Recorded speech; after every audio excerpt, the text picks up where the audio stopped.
up to your knees in love. There's a tree house in the meadow below the mountain peak, the perfect place for lovers when they play hide and seek. There's a covered bridge at Cripple Creek where the horses always stop. Between the tree house and the covered bridge, that's how Mom and Pop I make love in the country where skies are blue.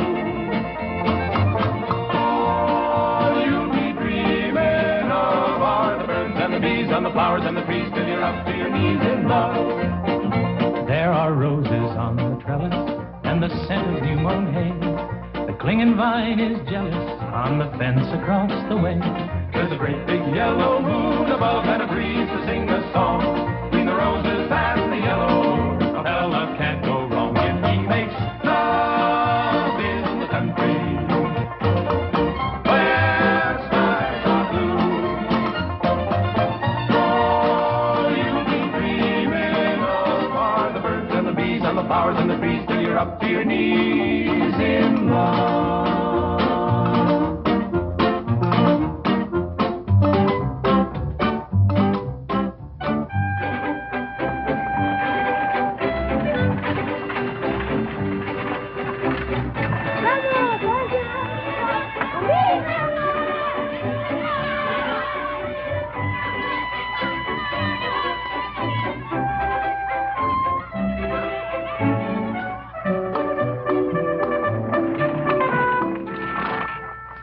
Lord to goodness, not again.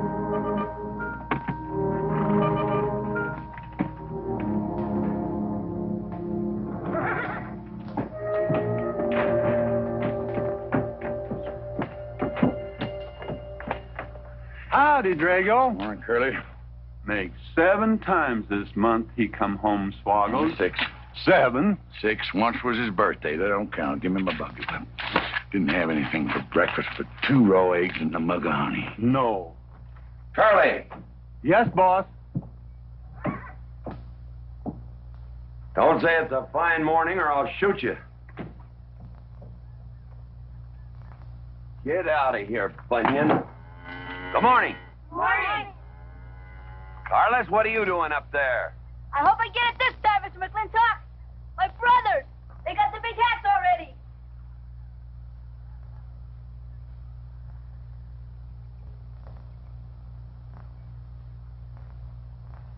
All right, let them have at it.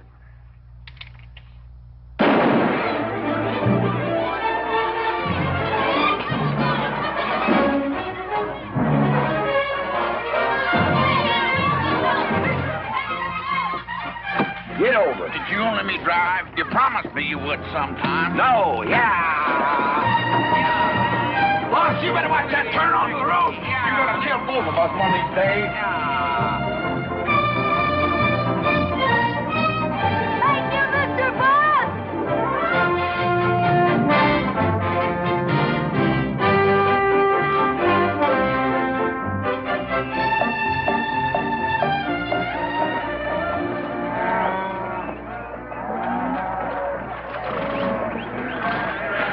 You got cattle in the back, boss.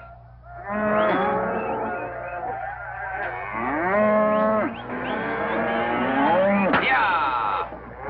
Give it up. Yeah.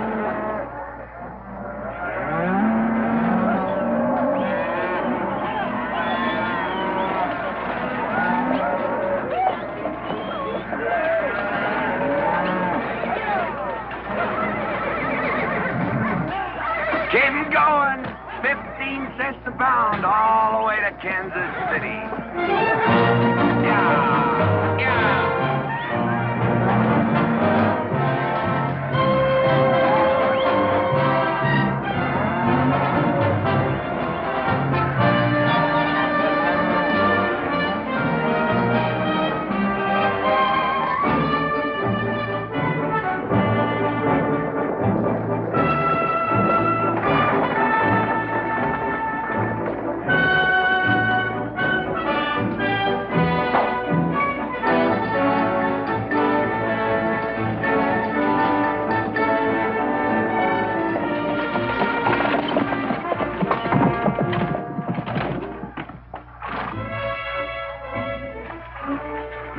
boss, there's one old pensioner I wished you'd pass up.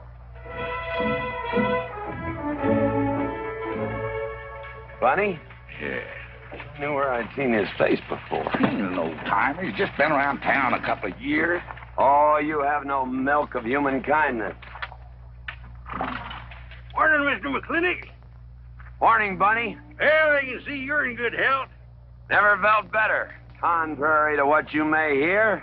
Me, my kidneys ain't what they used to be, and my liver's been leaving me business. Drago?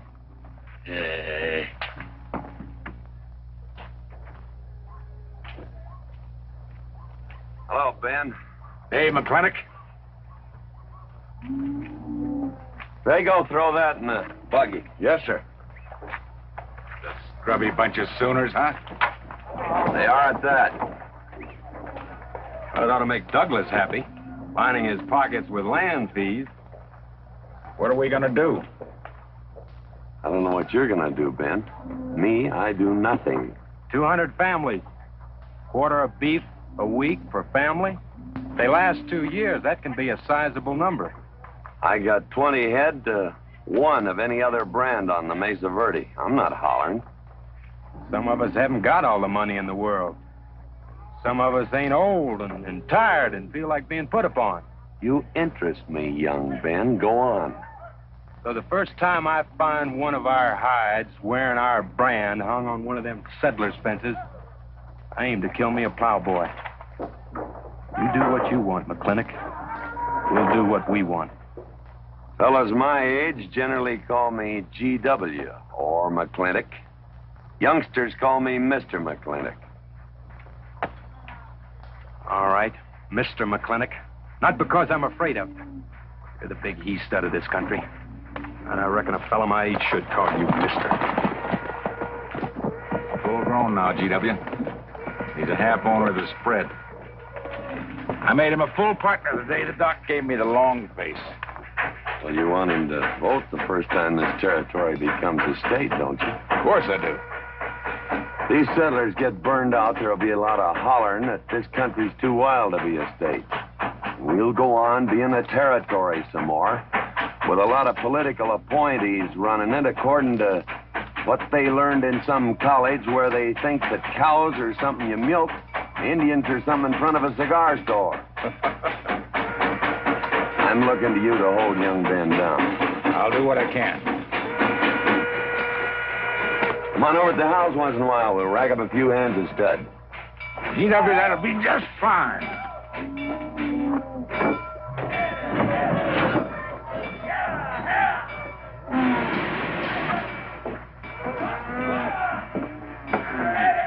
It's a nice morning, ain't it, boss? Everybody's entitled to their own opinion. Like that again, eh? Here's something that'll cheer you up.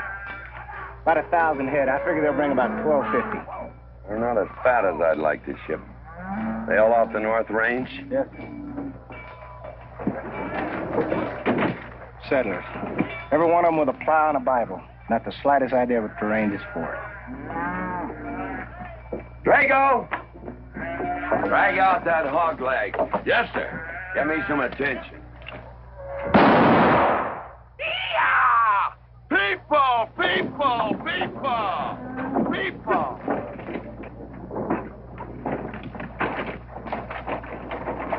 Come on, all of you. Gather around. People, come on. Gather around. I'm Mclintock. You people plan to homestead and farm the Mesa Verde. Yes, sir. The government give us each 160 acres. The government never gave anybody anything. Some years back, a lot like you came in. You had a pretty good first year, good summer, easy winter. But the next year, the last rain was in February. And by June, even the jackrabbits had sense enough to get off the mesa. Folks, do you know who that is? That's Mclintock. George Washington Mclintock. I told him that, Douglas. He controls the water rights on 200 square miles of range. You know that lumber you got? It came from his land. Cut by his loggers and milled in his mill. Douglas, I come close to killing you a couple of times when we were younger. Saddens me I didn't. Can you imagine a man who owns all that? Oh, and mines, too. I forgot to mention them. All that. And he's begrudging poor people a measly 160 acres. That right, Mr. McClintock? You begrudge us a little free land? There's no such thing as free land. If you make these homesteads go, you'll have earned every acre of it. But you just can't make them go on the Mesa Verde. God made that country for buffalo. Serves pretty well for cattle. But it hates the plow. And even the government should know that you can't farm 6,000 feet above sea level. Any trouble, Mr. McClintock? No trouble, Jeff.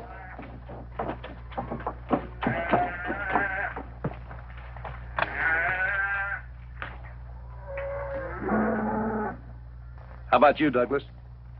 Douglas? Just plain Douglas, eh? And you call him Mr. McClintock. Why?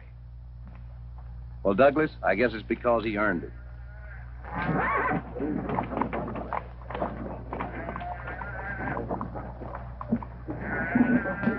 Mr. McClintock?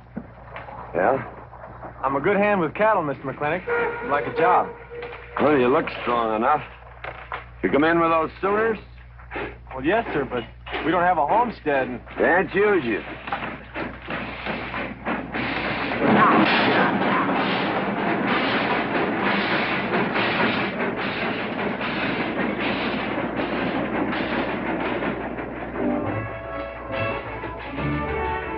Half life, ain't it, Sonny? Hell, ain't much future in being a farmer around these parts.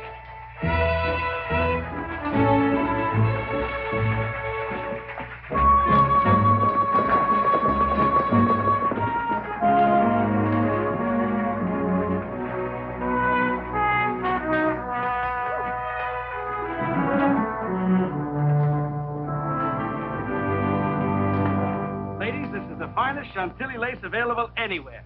Chantilly, Mr. Birnbaum. Well, believe me, it's the best.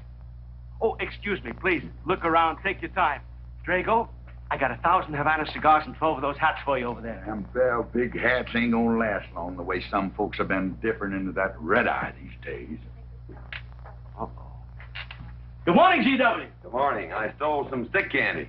Please, help yourself. Come on in. Davy, you can forget about saddling up the horse. Come in here. Problem? Yes. Well, if I were blacks, I'd move Queen's Bishop to King 4. Yeah, you might be right. You know, I was just starting to work this out when the letter came. Letter? What happened? Don't you want it? Morning, Mr. McClintock. Morning, Davy. You being here saved me a trip. Oh, that hat and suit of clothes you picked out for my birthday? Well, instead of this cowboy hat, I'd like to have this one. If it's, all right with you, sir. Oh, it's all right with me, Davy. Of course, that looks like the kind of a hat a fella'd wear down Main Street to start a fight. Oh, I don't need a city hat for that. All I have to do is walk down the street and some wiseacre will call me an Indian, and just like that, the fight's on. Davy, the letter, it's for you. And you are an Indian. Yes, I know I'm an Indian. But I'm also the fastest runner in town. I've got a college education, and I'm the railroad telegrapher. But does anybody say, hello, college man, or hello, runner, or hello, telegrapher? No, not even hello, knothead. Davy. It's always, let the Indian do it. Will you go out in the store and help the ladies? All right. I'm also bookkeeper, part-time clerk. Always let the Indian do it. The lady brought that out here this morning, asked for it to be taken out to the home ranch for you. Handsome lady, kind of tall with red hair. Called me Mr. Birnbaum, just as if she'd never seen me before, and as if that veil that covered her face would keep me from recognizing her. I thought she was in New York or Europe or someplace. So did I. Jake, you better throw on a couple extra cases of the boss's favorite bourbon. That stuff sure gets used up fast out at our place. Which reminds me, you better start tapering off. Catherine's in town. Katie?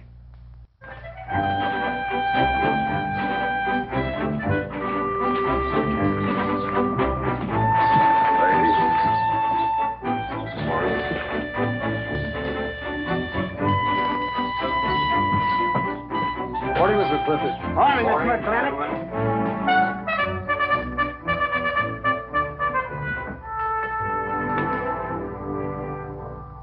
Good morning. Good morning, Matt. Darling. On a ride. Morning, GW. What are you doing in here? Why aren't you out at the desk?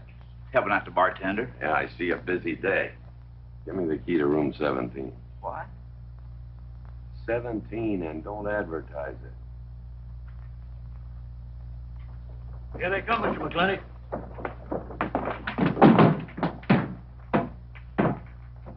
Set 'em up. Beer, whiskey.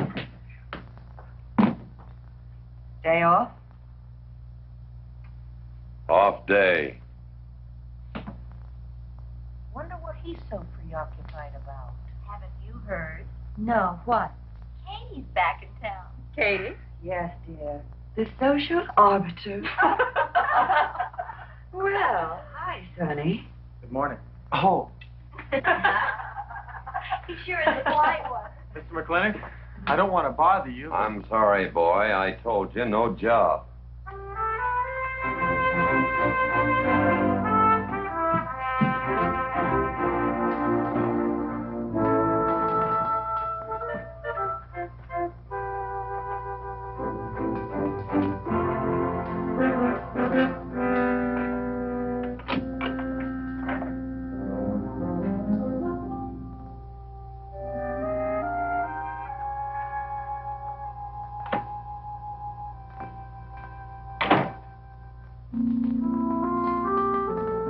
Catherine?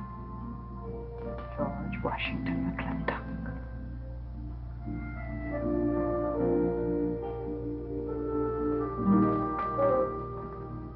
I thought you'd want this.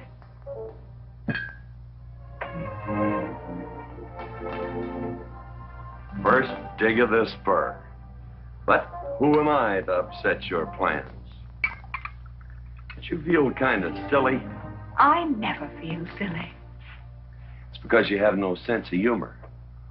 Why couldn't we sit down in the hotel dining room and talk about whatever it is you want to talk about? Or why couldn't you just come over to the house? And have everybody know that we're meeting. Everybody knows, and what's the difference? We're married. That is something I should like to change.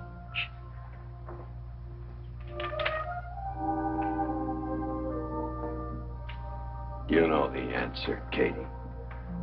That isn't why you sent for me. Let's get to the rat killing. That's just the kind of remark that's always endeared you to me. Let us open the discussion. Very well. Our daughter is coming home in a few days. Rather, she's coming here. It was just a slip of the tongue that made me refer to this ugly hamlet as home. Our daughter. Is it so hard to say her name? It's Becky. Rebecca. I hate that name. Anyway, she's coming home. And I hope to persuade you to let her live with me. Part of the time in the capital, part of the time in New York, and, of course, Newport during the season. You're whistling in the wind, Katie. If she stays here, she'll become just as crude and as vulgar as all of this country. And if she goes your way, she'll be all show and no stay. Oh.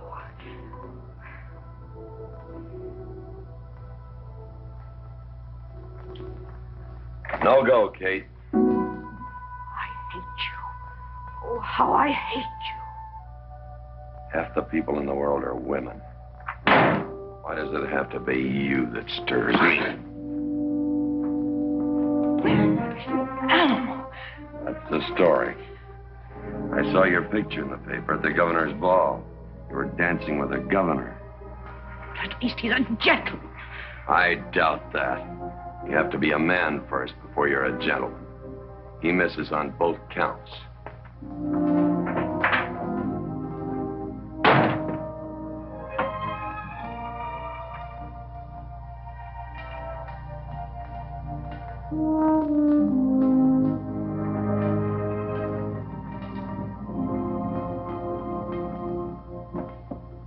Hey, Sonny, you gonna ask him again? Nope. Hey, boy, you got a pocket of pride. You got a bag. You better listen to an expert, Sonny. I'm telling you, you got to grovel. Human nature gets him every time. Mister, leave me alone. Everybody does it one way or another.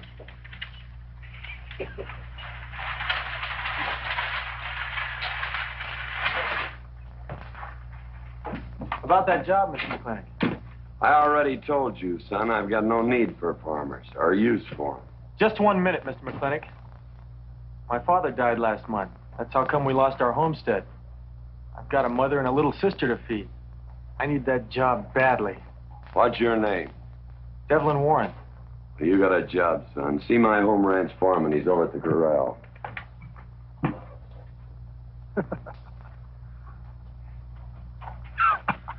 Step down off of that carriage, mister.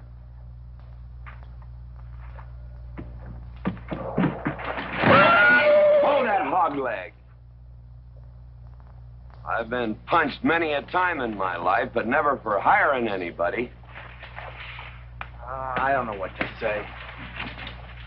Never begged before. Turn my stomach. I suppose I should have been grateful you gave me the job. Gave? Boy, you got it all wrong. I don't give jobs, I hire men.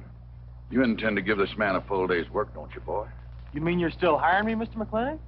Well, yes, sir. I mean, I'll certainly deliver a fair day's work. For that, I'll pay you a fair day's wage. You won't give me anything, and I won't give you anything. We both hold up our heads. Where do you live? The settlers' encampment, down by the mine. That's your plug? Yes, sir. Well, hop on him, and we'll go get your gear.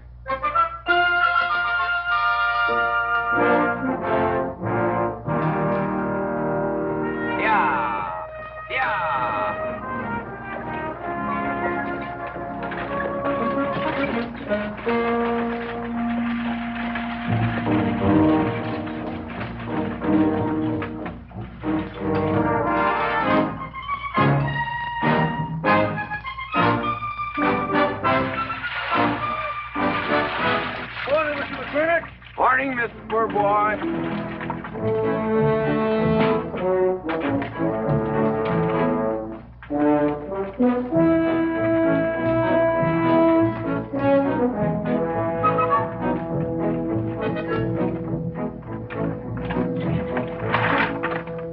I'm sure that all you fine people are interested in knowing just what portion of this new land will be your new home.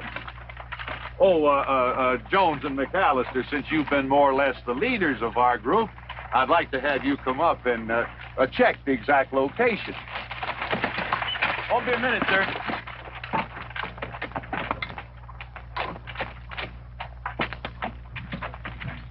Go after that boy and give him $30. Tell him McClintock pays these riders a month in advance. From the looks of things, they can sure use it, too. Oh, Mom? Mr. Drago. More. Well, and what do we owe this visit from the cattle baron? I've got a touch of hangover, bureaucrat. Don't push me. Oh, Batjac!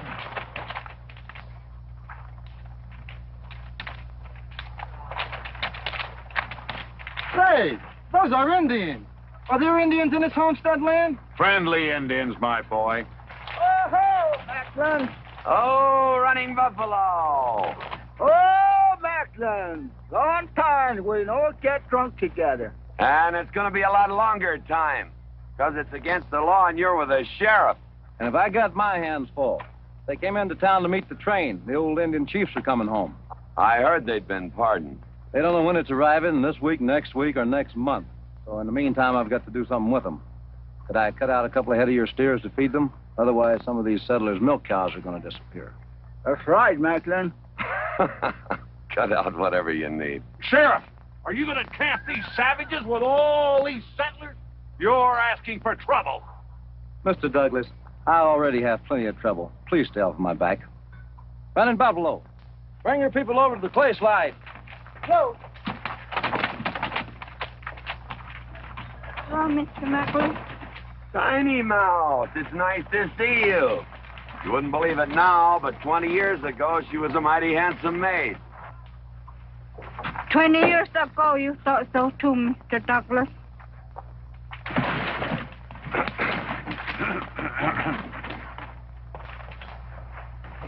It was just like this. I had a dead beat on old running buffalo, and my sharp 50 caliber misfired. I was back in that trouble in the forest. Remember? I remember. Hey, you want to tell you something come directly from heaven? No.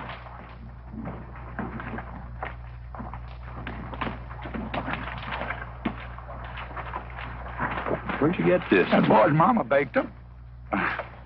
You thinking the same thing I am? She's a widow woman, boss, and she's got a long, hard road home.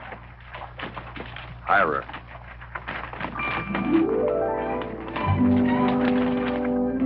I always said you had a heap of sense. Mr. McClintock, this is my mother. Your mother? And my sister. Pleased to meet you, Mr. McClintock. Ma'am, this here's my boss, and he has a few choice words to say about your biscuits. Yes, Mr. McClintock? Huh? They're great.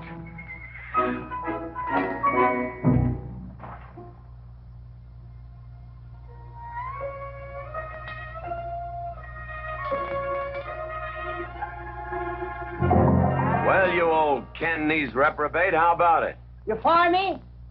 I'd kill myself. I'm not talking about firing you, I'm retiring you. You've been rustling food for us for 30 years. We're gonna put you out to pasture. All you'll have to do is give advice. Be one of the family. I'd kill myself. I may save you the trouble. But, Ching, you kill yourself, I'll cut off your pigtail, and you ain't never gonna get to heaven.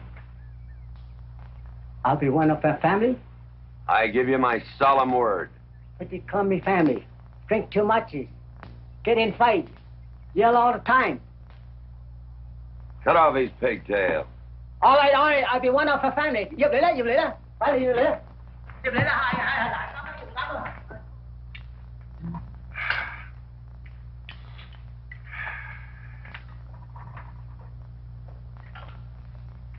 I hope everything is satisfactory.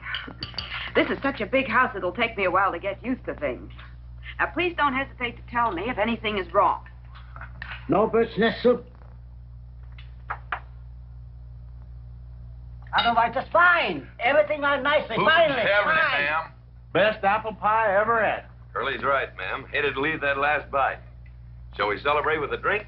Carly, come in and help me with the dish. Alice, you want to help too? Yes, Jacob. All right, pitch in. Now I'll wash and you kids can dry. Is that good here?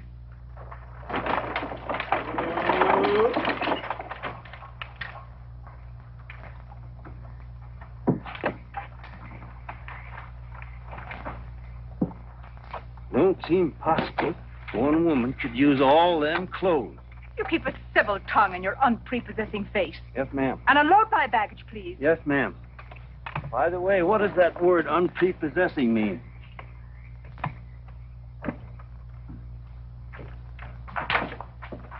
Miss Mclintock. Oh, hello, Carla. Run and help the driver with my luggage. I couldn't trust anyone else in this house to do anything correctly. Luggage? Give him a hand, Curly. Yes, boss. Mr. McClintock? Are you moving back in? Yes, but nothing has changed except my place of residence.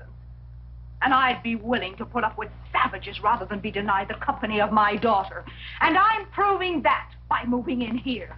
Mr. McClintock, since it's my first day, would you excuse me if I, Go ahead. Oh, Catherine, this is, Dev Warren. Joined the outfit today. Please, ma'am. Thank you. Well, how refreshing. A polite young man here. Where did he come from? He's a farmer. A farmer? Well, I'll be doggone. Kate, welcome home. What on earth are you doing in that idiotic-looking outfit? And don't you dare call me Kate. That's my butling suit. I'm butling for the boss. And I'm sorry, Catherine. That Kate kind of slipped out from the times I remembered you as being nice people.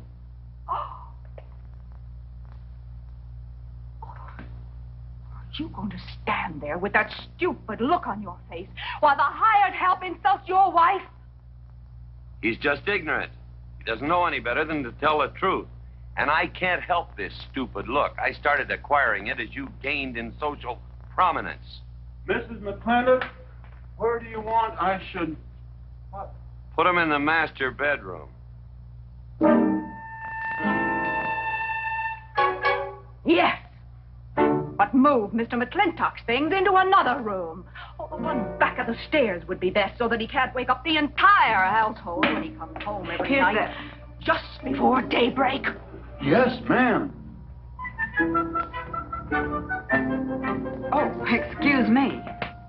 Here's your cigars, Mr. McClintock. I am Mrs. McClintock. Kate, Catherine, this is the cook. This is the lady does the cooking for us. Mrs. Warren, Mrs. McClintock. How do you do? Very pleased to meet you, Mrs. McClintock. Very pleased. Likewise. You see, I just came to work here today, and I guess I jumped to the conclusion that this was a bachelor's household. It is, and then again it isn't. I will explain so everything will be quite clear, Mrs. Wallace. Mrs. Warren. Mrs. Warren, it has been a bachelor's household for quite some time. And it will be again just as soon as I am out of here, which will be as quickly as I can make arrangements to take my daughter back east with me. You see, she's coming home from school in a few days, and then we'll be off together, and you can return to conducting yourself as you consider proper in a bachelor's household. Katie! Shut up! Until then, I am mistress in this house, and I will give the orders. What my breakfast service is. Let her. Ain't you gonna say nothing, boss? No. 1 poached egg, tea, toast. Oh, GW. As soon as my things are put away, I want to talk to you about Rebecca. Yes, Mrs. McClintock. Indeed, Mrs. McClintock. Of course, Mrs. McClintock. The toast, lightly browned and unbuttered. Of course, ma'am. Wait a minute now, boss. Where do you think you're going? I just remembered I got a date. But she said she wanted to have a talk. I heard.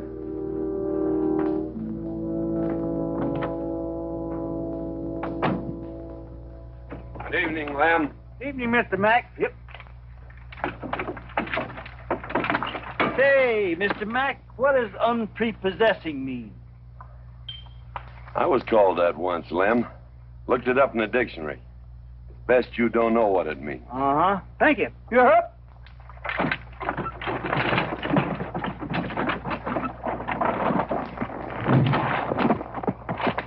Hey! What am I going to tell her when she asks where you went? When in doubt, tell the truth. She wouldn't expect that from you anyway. Where's Mr. McClintock gone? There he goes, burning his last bridge.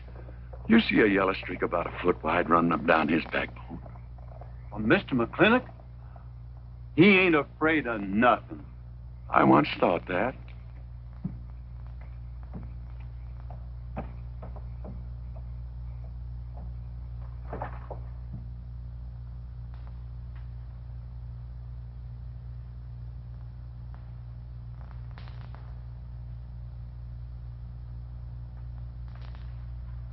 Drago?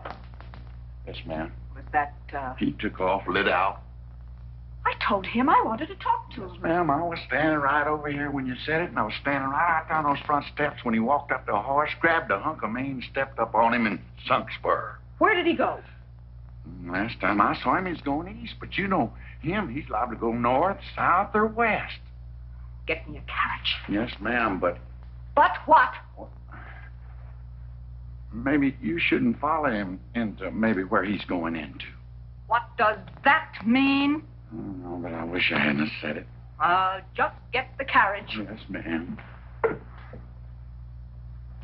What happened? It's a Bruce. Baruch? Hitch it up. She wants to go to town. But Mr. McClintock never said anything to me about it. Look, young fella, I'm the ramrod around this place. You better start giving me a yes, sir. You're going to get the roof of this house pulled down on your head. Yes, sir.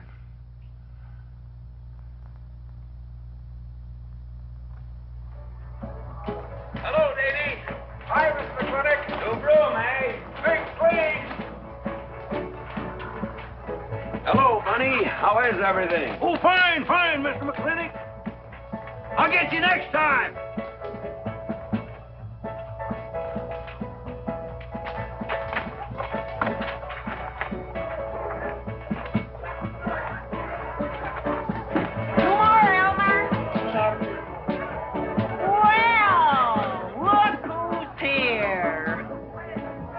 What'll it be, Mac? Same as usual? Ladies? Evening, GW. Jake? Wrong move. What? Chess problem. Queen's in danger.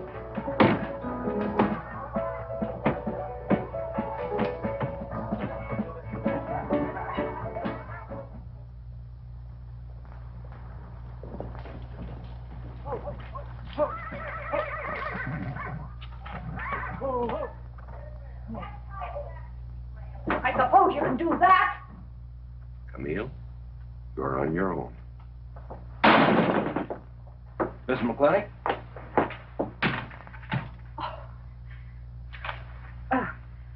I'm Camille. Camille Reedbottom. I'm learning the game of chess. Thought it would give me something to pass the time. See, I have nothing to do all day long. I just remembered something.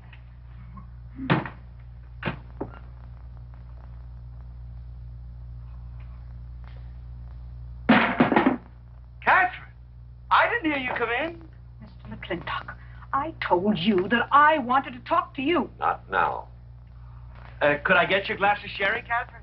Oh, thank you, Mr. Birnbaum. I could use one.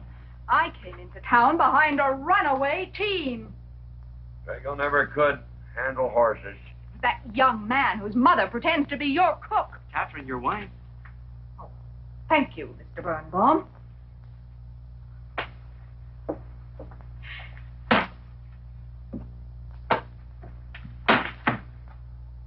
Now, Mr. McClintock, we have an awful lot to talk over. First thing I learned about Indian fighting was to wait for daylight. What has our conversation got to do with Indian fighting? Indian fighting is good experience for our kind of conversations. Oh. It'll wait, Catherine. Evening, Sheriff. Mr. McClintock, we had quite a ride out here.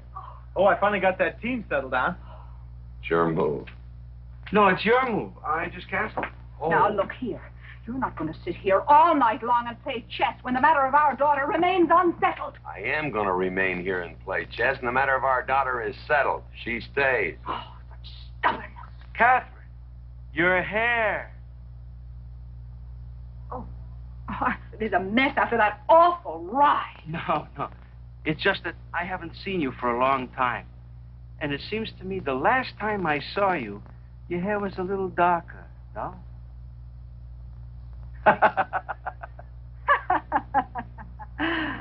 It's a funny thing that tricks a man's memory will play, huh? Mr. Birnbaum, I think that you've completely lost your mind. You have done something to your hair. I have not. Had it been none of your business. I'm certainly not going to put myself in the place of those blondine trollops that you seem to prefer. Take it. Oh. Fill it. Oh.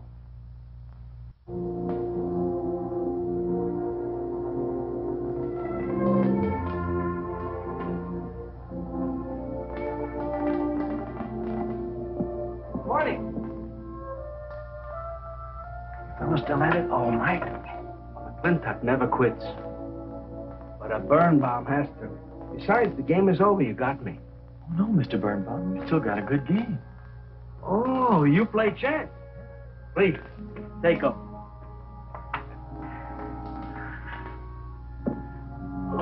Pretty good. Fair? Well, looks like I won't have to come into town always to get a game. Remember, I'm a bad loser. It's your move. Yes, sir.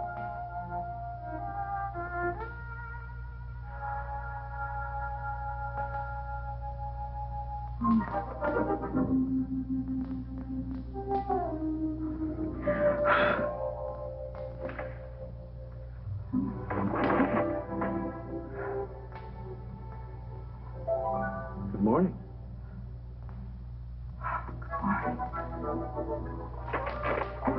Good morning, all right. Mm-hmm. Cup of coffee? Oh, yes, thanks, Jake. You're welcome, Catherine. Got any cream? Canned cow's milk. That'll do. Good old condensed milk. That reminds me. I was cleaning out my desk the other day. I found something I wanted to return to you.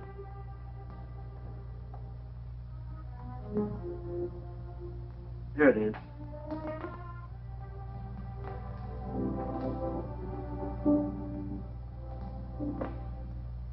It's a medal. Remember? From the President of the United States of America, the First Sergeant Michael Patrick Gilhooly, for bravery above and beyond the call of duty. Your papa. Reminds me of the first time I ever saw you. It was over 17 years ago. You walked into my store, not much bigger than the bundle you were carrying. And in the bundle was the most beautiful baby I ever saw. And was she hungry? You walked all the way from Superstition Creek just to trade me that medal for a case of canned milk. GW was off somewhere as usual, fighting Indians. Sheriff! Sheriff Lord! Well, have you seen the sheriff? Kind of early for him. To try his house?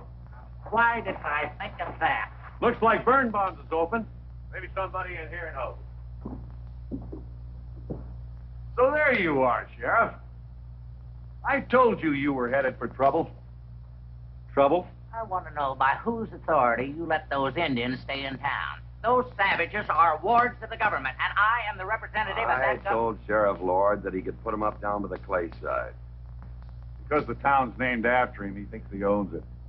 Well, you check the books in the recorder's office, and you'll find I do own a fair piece of it. Agard, if you knew anything about Indians, you'd know that they're doing their level best to put up with our so-called benevolent patronage, in spite of the nincompoops that have been put in charge of it. Those Indians need my permission to leave the reservation. Those chiefs have been giving orders all their lives. It's pretty hard for them to understand that they have to hold up their hand like a schoolboy in a classroom. The law is very clear. I told you you'd get no satisfaction from these people. Well, we'll get the girl back. Girl? The girl the Indians kidnapped. But don't worry. I armed the settlers and set them to rounding up those red devils. What is this about a girl? Billy Jones, one of the settlers' daughters. The Indians kidnapped her. That's ridiculous. And you turn loose a lot of farmers with shotguns? I certainly did. You're insane. Let's go, Sheriff. Mr. Douglas, Oh, Miss McClintock. much as I hate to agree with GW about anything, you haven't changed a bit. You're still an hysterical fool. Coming to town, I got worried. What about? Thought maybe Katie shot you. Not yet, Drago, but it took restraint. Wait a minute. We better take Agard along. Not that he'll be much help. Drago, have him on a horse. Just a minute. Well, I'll drive. Yes, sir. Agard, what are you doing? Agard, this is serious. Stay with him, Agard. Stay with him. Agard, will you stop showing off and getting this buggy? Mercy. Mercy. That horse is a little green.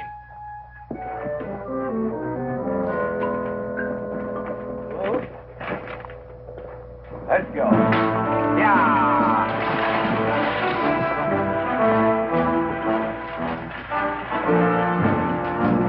Just where do you think you're going? Don't use that range boss tone of voice with me.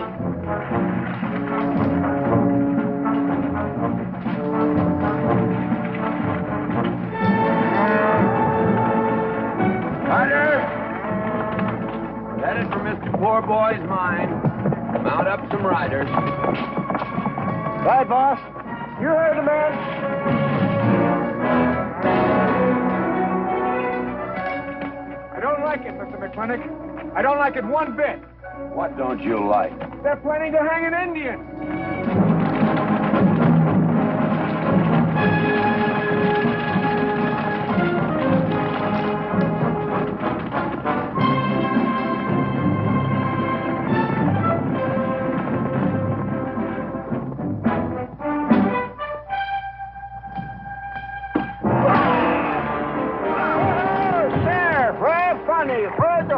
here.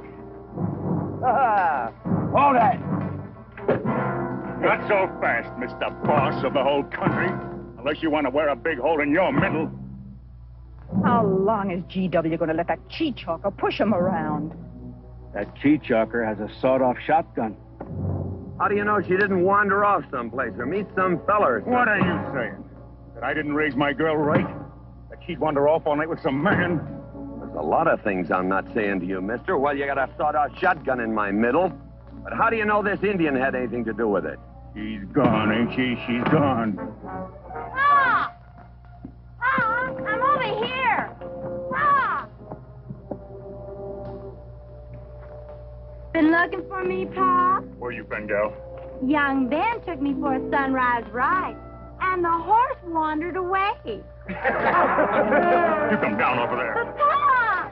She's telling the truth, Mr. McClintock. We wasn't doing nothing. Well, that's not important right now. The important thing is that you don't draw that hog leg, or this will be worse than Dodge City on Saturday night. Wagon. I'll tend to you later. Now for this young whippersnapper. Now, no harm has been done. And young Ben here is one of the nicest boys in the territory, so just put down that shotgun and I'll let's teach forget him to fool with Mike. Now, we'll all calm down. Boss, he's just a little excited. I know. I'm going to use good judgment. I haven't lost my temper in 40 years. But, Pilgrim, you caused a lot of trouble this morning. Might have got somebody killed. And somebody ought to belt you in the mouth. But I won't. I won't. The hell I will.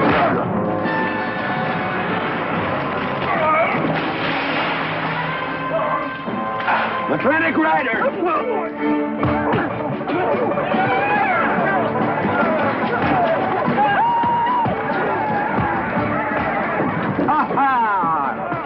Oh, Markland! Hey, Buster! Remember me?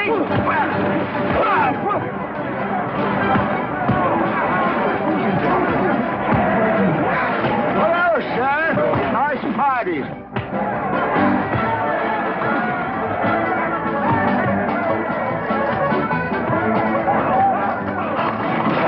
Do you think you ought to? I ought to what?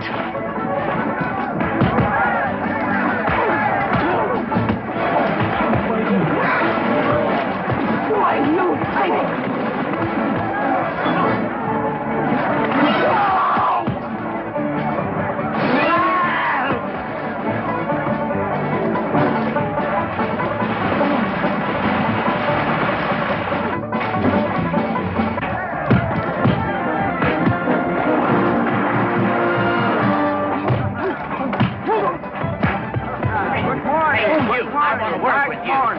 Just a minute. What are you doing? My glasses. Hey, now stop this or you'll be sorry.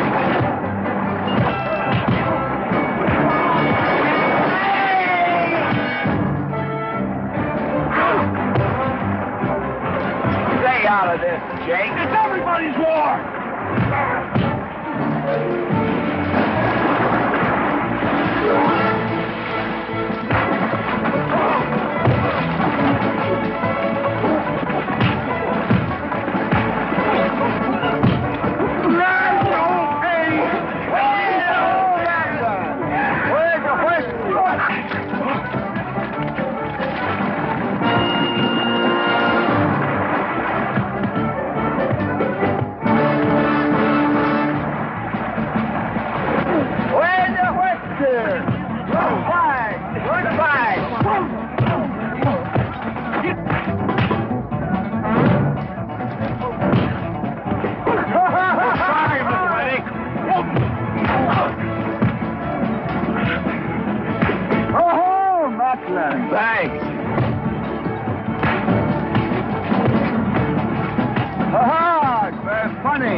Mrs. McLintock. Buddy, you big...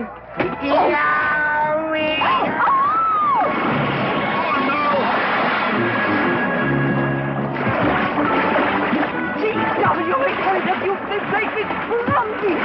Well, it's pretty hard to control yourself.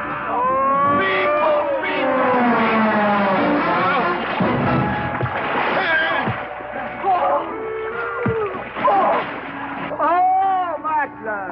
Oh, Macklin. Oh, party. But no whiskey. We go home.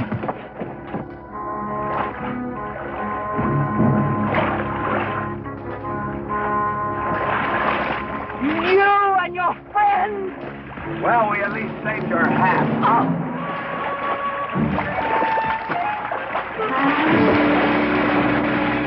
Where is everybody? Oh, for heaven's sake.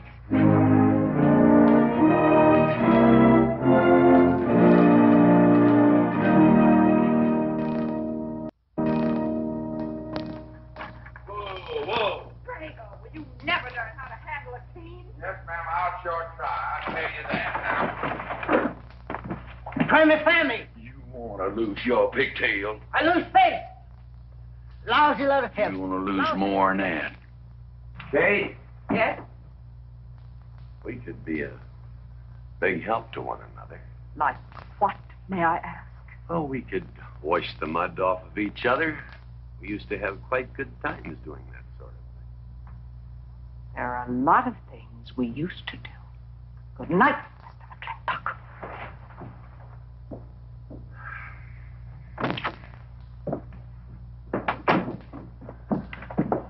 Any luck? What are you talking about? I mean, divorce. She still wanted you. Yeah. You know something? Women are funny. She fought like a wildcat on your side out there this afternoon. Come home, she slams the door in your face. That divorce business, is that what you get when you pay a woman not to live with you? That's about it. Some women I've known it'd be worth it. You know, if we had any moral character, we wouldn't be standing here covered with mud drinking when we should be washing. G.W. Drago.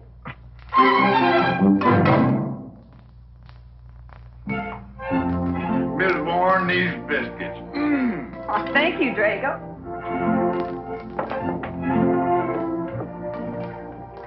Good morning, Mrs. Warren. Good morning, Mr. McLintock.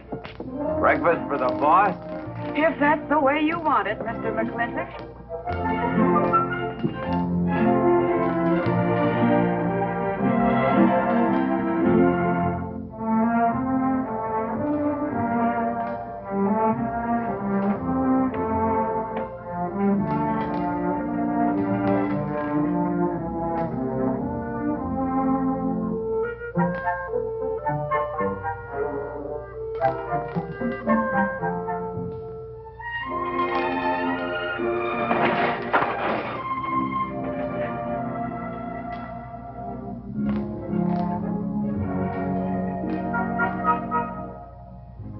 One poached egg, tea, toast, lightly browned, and Why, Mrs. McLintock, you have a black eye. I do. Ooh.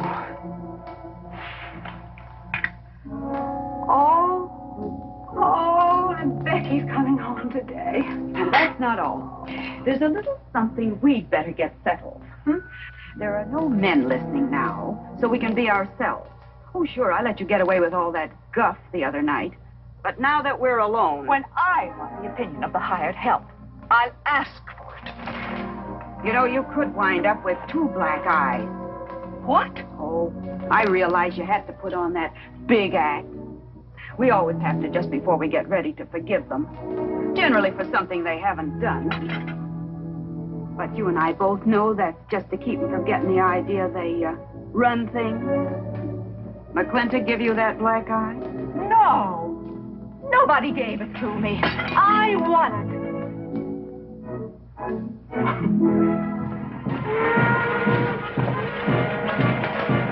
Morning, Davy.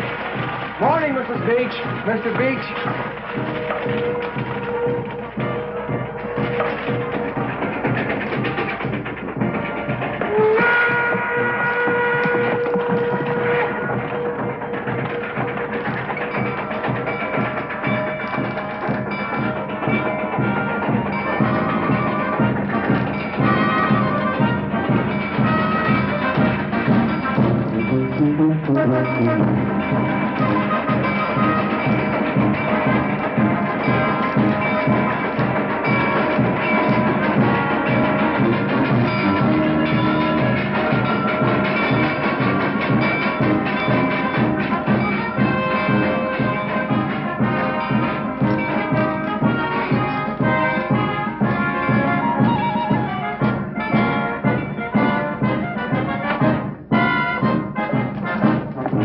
Why, Miss Becky, welcome home. Hi, Zach. My boy. Good to see you again. Daddy! Well, Daddy! It's been 2 long years. I guess I'm going to have to stop calling you Tomboy. Oh, Becky. Mama! Oh, Mama. I wasn't sure you'd be here. Oh, I've been here a few days. Oh, Becky, I bought you 3 of the most beautiful dresses. Uncle Drago! Oh! Did you bring your old uncle a coming home present? Sure did. What is it? A mustache cup. And what did you get me? Prettiest Palomino pony that ever packed a saddle. Broke the stand, drowned, tie in the counter. Oh! Uncle Jake! Oh!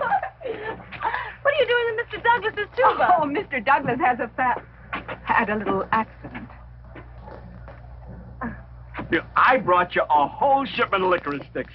But now that I've seen how much you've grown, I think we better exchange them for a couple of bolts of dress goods, huh? Thank you. Oh, the mayor was going to be here, but he had to go to the territorial capital on a horse theft matter. But I'm going to give his speech. Oh, and don't worry about the mayor. I'm sure that he can find a bill of sale for the horse.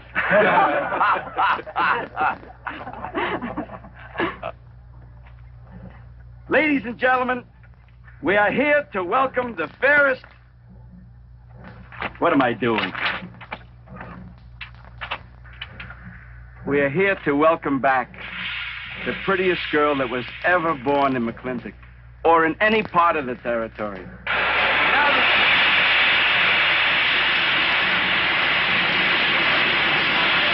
Hey, Davy! Yeah? Got something for you. Yardmaster up the junction told me to let him ride, so I locked him in here. I've had my scalp a long time, and I aim to keep it.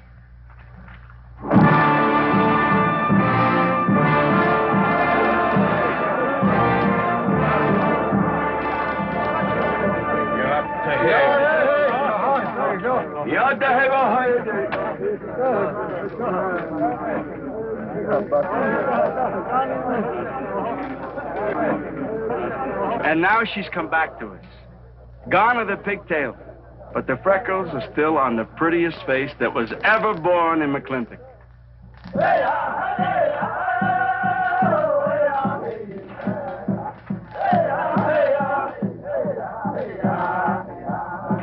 Hey, that's Puma.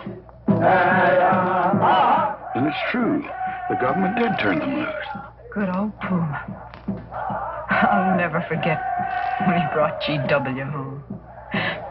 Your father had a hole in his chest and 104 fever. Of course, they weren't very mannerly about it. He came past the house at a high lope and threw him on the doorstep. And you do remember them good old days, don't you, Katie?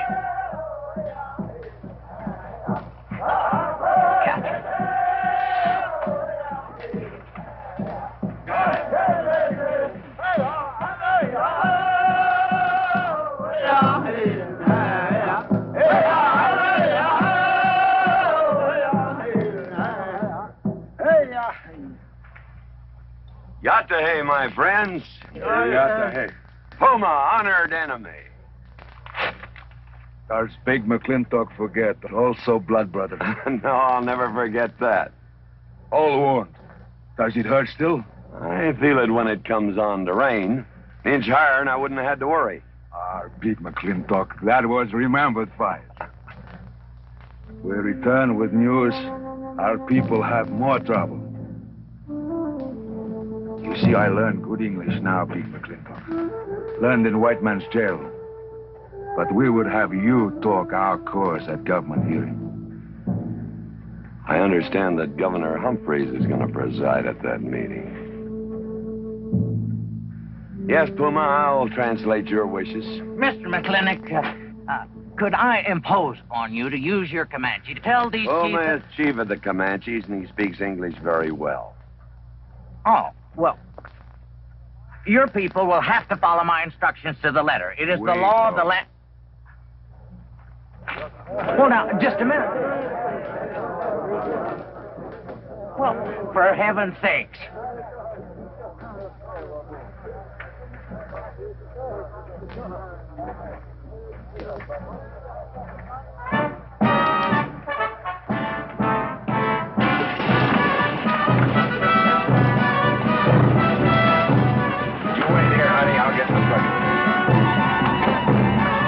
Mclintock party? Surely. Will I see you there, Beth? Of course, Davy, and you can have the first date. Sis? Don't want any sister of mine talking to strangers. Davy's not a stranger. He clerks in Birnbaum. He's an Indian.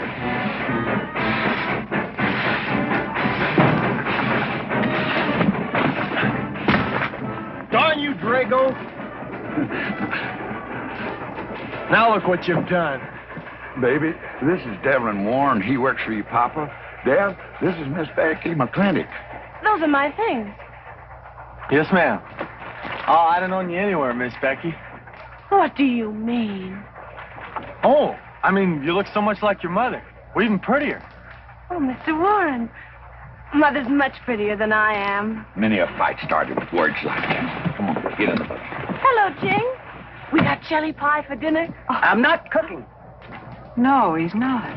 Junior! Yes, Miss Becky. You remember Junior Douglas, Mama? Oh, of course. How's college? Valedictorian, 95. Oh, congratulations. Oh, Mr. and Mrs. Douglas, we will see you at the party, of course. Oh, delighted. Well, it'll be pretty hard to keep young men away. Yes, sir. Drago? Yes, boss. Bag it's all on it. G.W. You remember young Junior? Oh, yes. Like father, like son. Mr. McClintock, I hope you don't think I'm being presumptuous in asking for the honor of calling on Miss Rebecca. Well, there she is. Ask her yourself. Thank you, sir. Gene, now I'm going to get fired. Get up out of here. Thank you, sir. Thank you. How do you know, man? I'll see you at the party, Junior! Yeah. Yeah, what? Like father, like son. What did he mean, Matthew? Come on, Ching. Grab a root and growl. Well,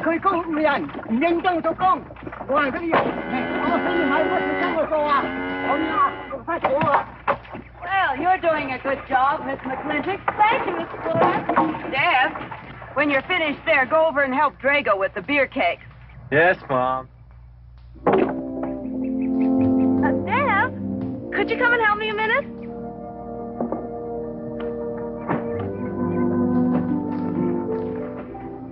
I certainly was surprised to hear you went to college.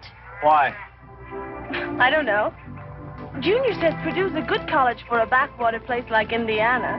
Oh, he did indeed. Oh, could you do this? I can't reach it. Why didn't you finish college? Lack of funds. My father got sick, and he had to come out west. So he took out a homestead. You know, your mom's sure cute. It's too bad you didn't inherit her eyes.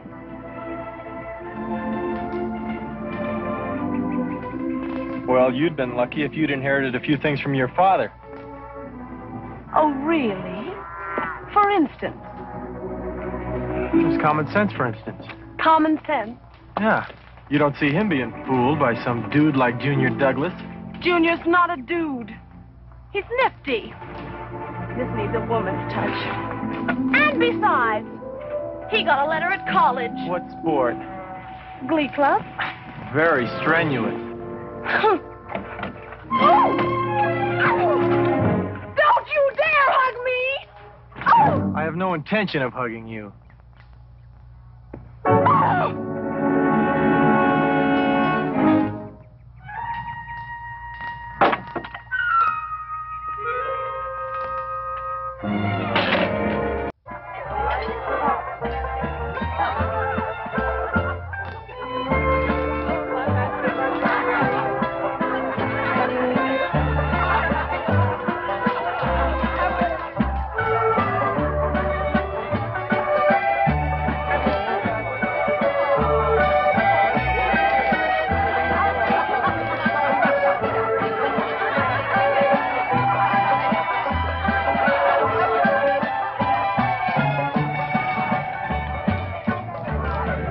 Ladies all look lovely, Catherine.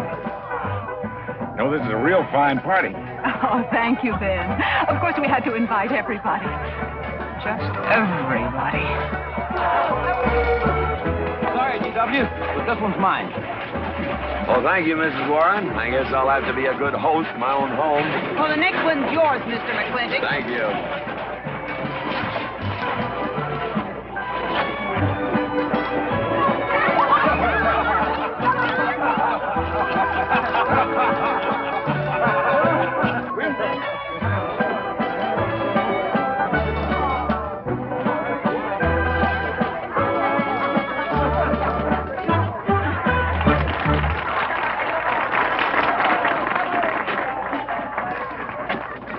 Draco, go and do what I told you to do. Oh, Katie. Catherine, and do as you're told. Oh, Drago, do this. Drago, do that. Yeah! People. This Douglas feller. Draco! Yes, ma'am. Matt Douglas, Jr.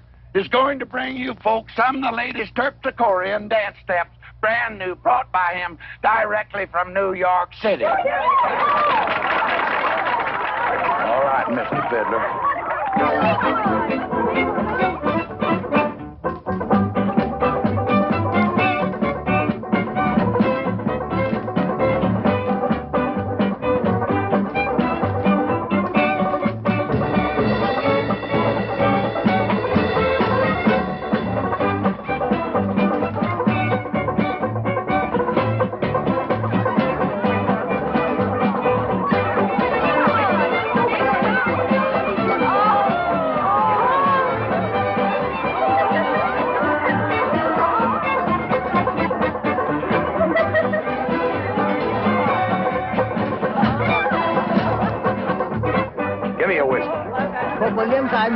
What? Just turn it 10-gallon parties, boss.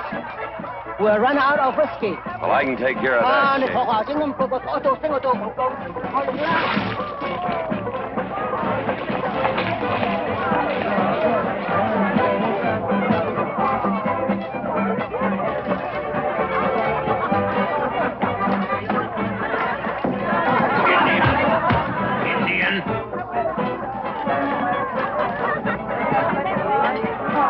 You still got any ideas about asking my sister to dance?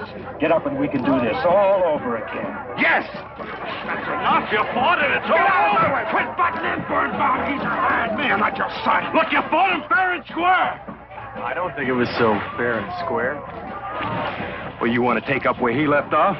If I did, you wouldn't find it so easy.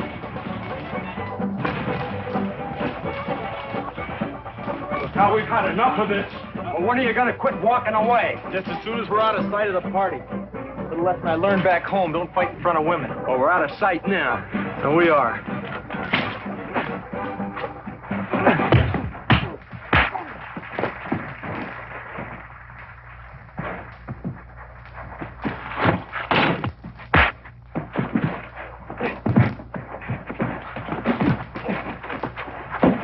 Such vulgarity. Someone should do something about it.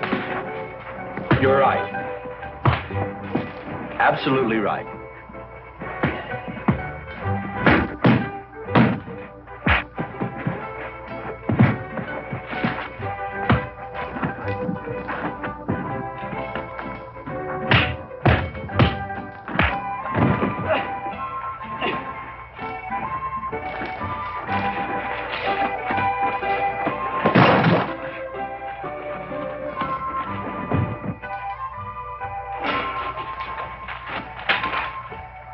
Young Ben? I'm all right, Mr. McClintock. Pretty fancy fighting for a country boy. 2 years at Purdue, Mr. McClintock, on the boxing team. I never thought any farmer could whip me. You sure did. Better get him cleaned up. Get him some water, Jake. Yeah.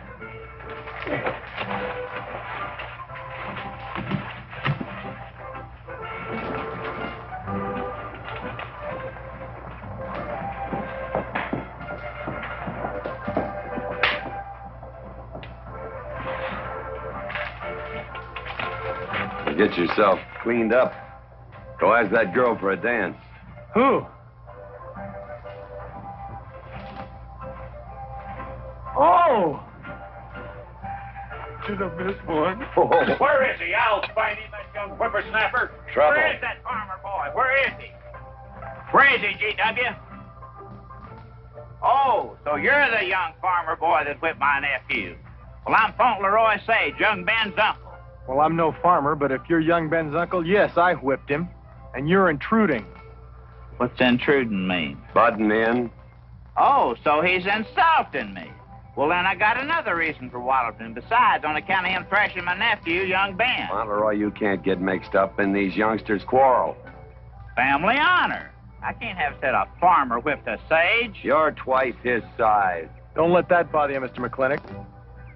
Mr. Fauntleroy insists. I'll just have to teach him the same lesson.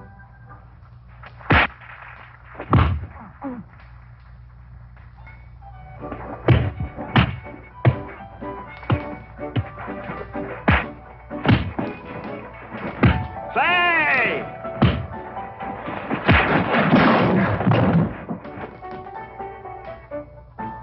Sorry, young feller. Hate to have to do that, young fellow. No hard feelings. Not yet. Not yet what? I mean, that isn't all. Now, wait a minute. Fauntleroy, we're going to make this a fair fight. Of course we are. Of course we are, G.W. There'll be none of this. I wouldn't do that, G.W. You wouldn't do... No, I wouldn't do that. And Dev, I don't want you kicking Fauntleroy in the knee. He didn't do no such thing. And none of this nose twisting. He's all yours.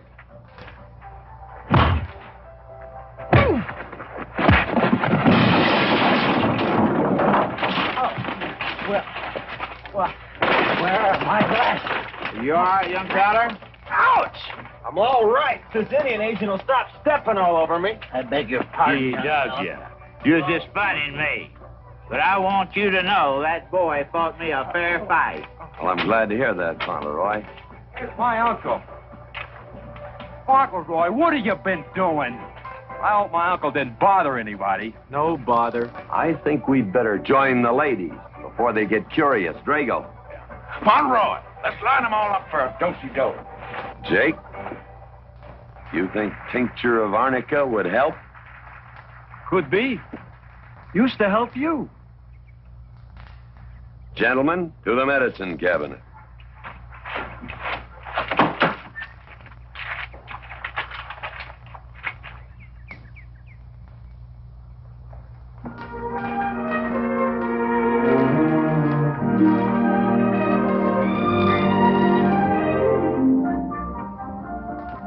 Good morning, Drago. Morning, Davy. You seen Daddy? Took over early this morning with a scattergun over his arm. Went hunting.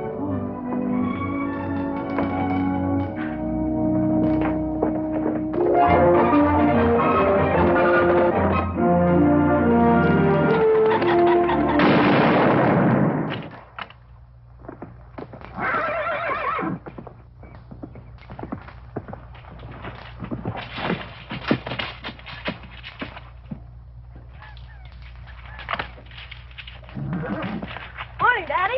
Good afternoon. What gets you out so early? Something I have to get straight in my mind. Yeah? What? Mama.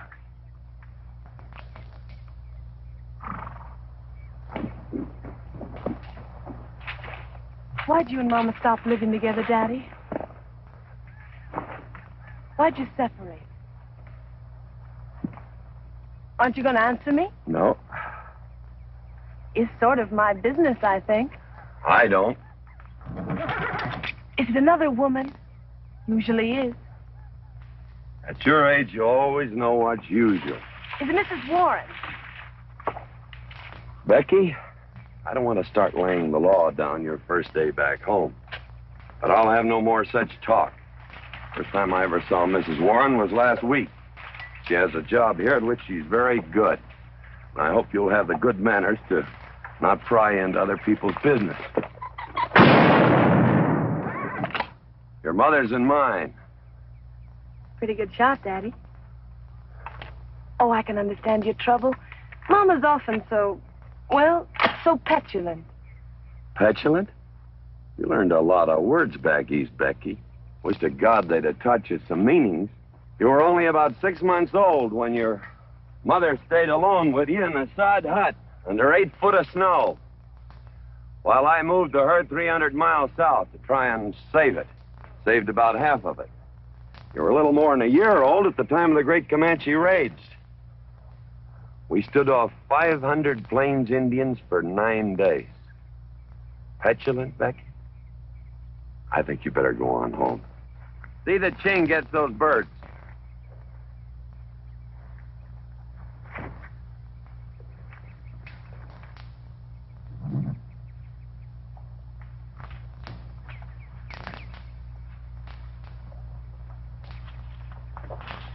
Becky! Come here.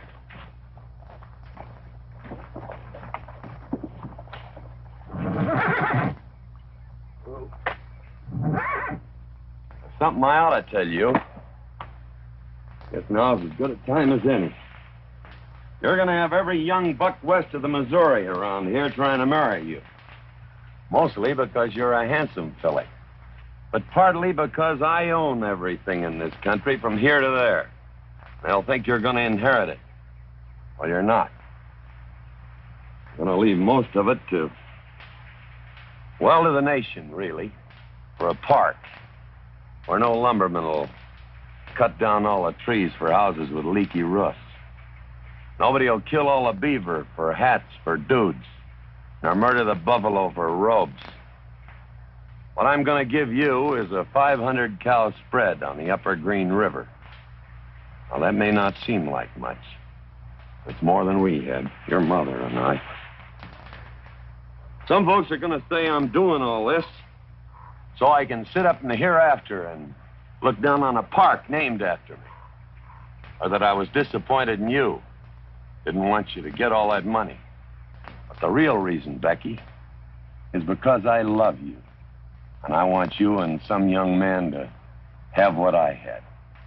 Because all the gold in the United States Treasury, all the harp music in heaven can't equal what happens between a man and a woman with all that growing together.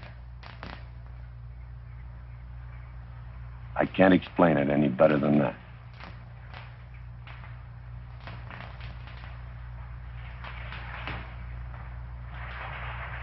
All right, Daddy.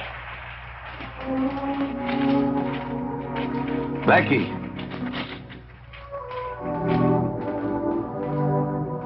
When you're as old as I am, you'll thank me for this.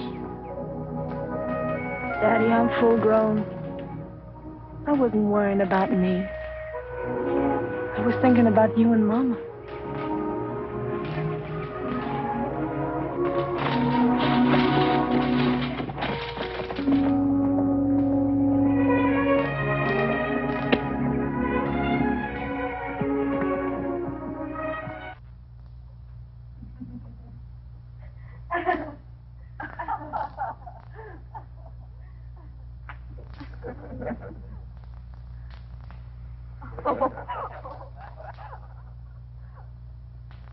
Oh.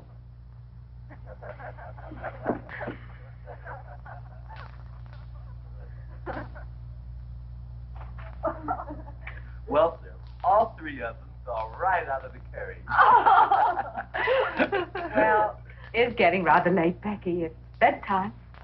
Mother. He brought this. He must have intended to use it. Oh, well. Sing us a song. Well, if you really want me to. Gosh, I haven't played in You quite... know just right for me. Sure. It's the rage now. Oh. Oh. Dev, what are you doing? Oh. I just thought I'd get another cigar. Well, you've got one in your mouth and two burning in the tray. Not move. Fellas want me to play all the time. You're cuter than a baby's dear, and softer than a mouse's ear. I want the whole wide world to hear. You're just right for me. You're sweeter than... Oh, no, not that rhythm, Junior. Do it the way they do at the plaza. I know the words. Sure, Becky. Will you sing with me? Of course. All right.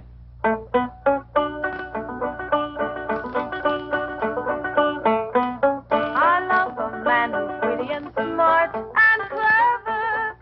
It's your move. Oh. Oh, Deb, you're playing like an amateur.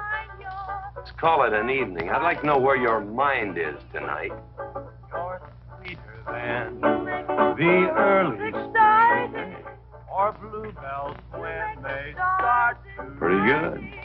You Voice like her father. feel like a king. You're just right for me. Sweeter than honey, finer than wine. I'm sure they found you on that honeysuckle vine. I would melt in your embrace. You disappear without a trace. To die like this is no disgrace. This is the time. This is the place for you. Just right for me.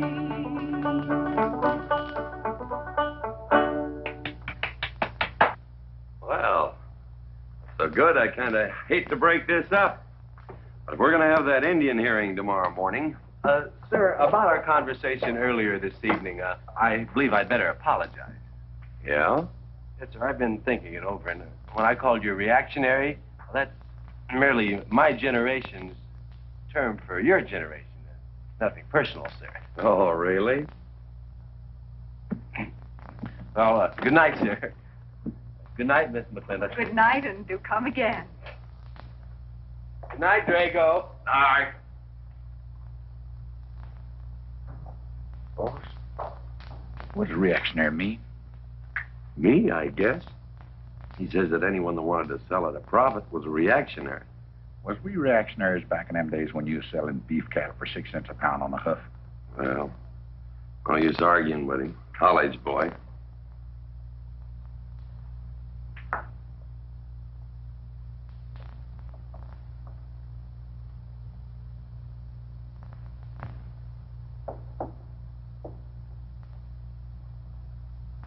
Devlin Warren, if you was my kind of man, you wouldn't let some dude walk off the prettiest girl west of Denver without putting him in some kind of fight. Does it show?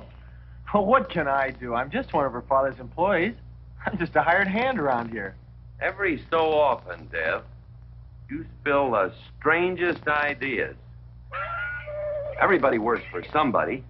Me, I work for everybody in these United States that steps into a butcher's shop for a T-bone steak. And you work for me. Not much difference. Daddy, the most terrible thing just happened. Junior's horse ran away. The one he rented at the livery stable. Tied up a rented horse by the reins. He's probably back in the stall by now. I think we could get Junior something that he can ride. What I'd rather do, Daddy, is drive Junior home in our barouche. It's a lovely evening, and I'm sure Uncle Drago wouldn't mind driving. I would, and I got the kind of manners don't keep me from saying so, just to be polite. I'll drive him home, Mr. McClintock. You don't have to come, Miss Becky. I'll see that he gets home safely. I can take care of myself. You got yourself a foot, didn't you? Dev, get the carriage. Drago? I'm going with them. Now you got me wrangling dudes.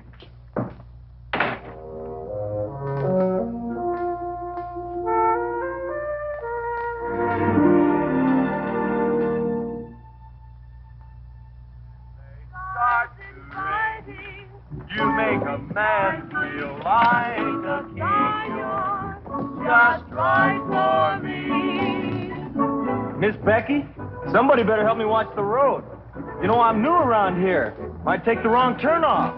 Devlin Warren, you know there isn't a turnoff between here and town. You disappear without a trace. To die like this is no disgrace. This is time. This is time. Devlin Warren, what are you trying to do? Kill us? Better have your friend drive? Yeah!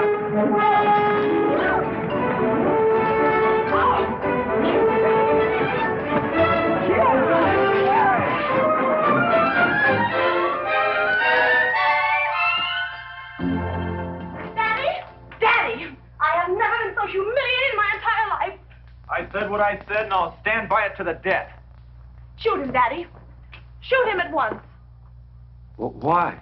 My honor is at stake. Well, now, Your Honor. Absolutely. He impugned my honor. Impugned? What does that mean? Slander. He slandered my honor. He did? I said what I said, and I'll stand by it to the death. He admits it, see? Shoot him. Well, what is he admitting to? Why, he called me a... I won't even repeat the word. I didn't necessarily call you anything, but I said what I said, and I'll stand by it to the death. Well, just for the tally books, what did you say? I said that any girl who would permit a man to kiss her before they're formally engaged is a trollop. He said it again. Shoot him. Now, hold on. No, don't hold on. If you're my father, if you love me, you'll shoot him. Well, I'm your father, and I sure love you. So? Oh, you shot him. You really shot him. Hey! He dies. If he dies, he'll be the first man ever killed with a blank cartridge. We use this to start the races on the 4th. Hey! I'm on fire! Oh, you poor dear. Poor dear? You'd have had me shot in cold blood. But it didn't happen. Yelling I insulted you and all. What you need is a good spanking. Deb! Daddy! Leave me out of this. I think I'll give you what you deserve. You wouldn't dare. Oh, wouldn't I? You'll think next time before you have someone shot. This kicking and yelling isn't gonna help you. Don't you! Oh, Daddy! Wait a minute, Daddy! Oh, Daddy! Help me! Don't! Daddy, boy, I hate you! Mommy! Oh, G.W., was that a shot?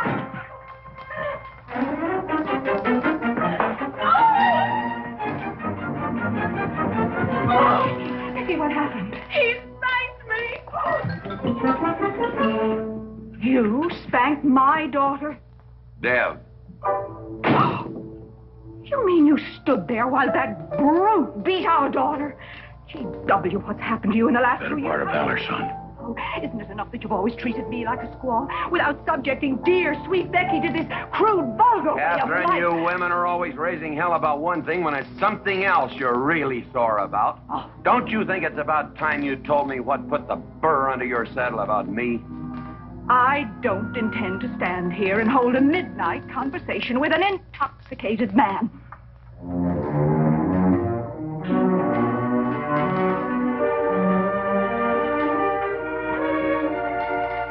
And I am not intoxicated. Yet.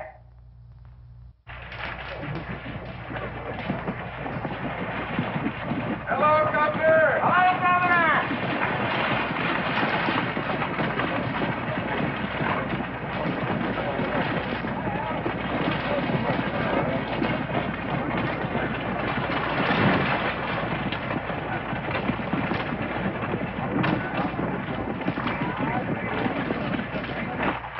Chief Homer? Yes, Sergeant. Big Mclintock, we know you get us fair judgment. You gentlemen, follow me.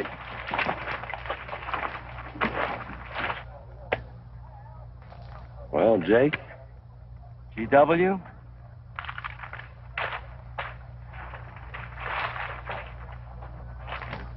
Well, G.W., it's been a long time. Not long enough. Cuthbert. Your husband is a rude man. Yes, Cuthbert, I know.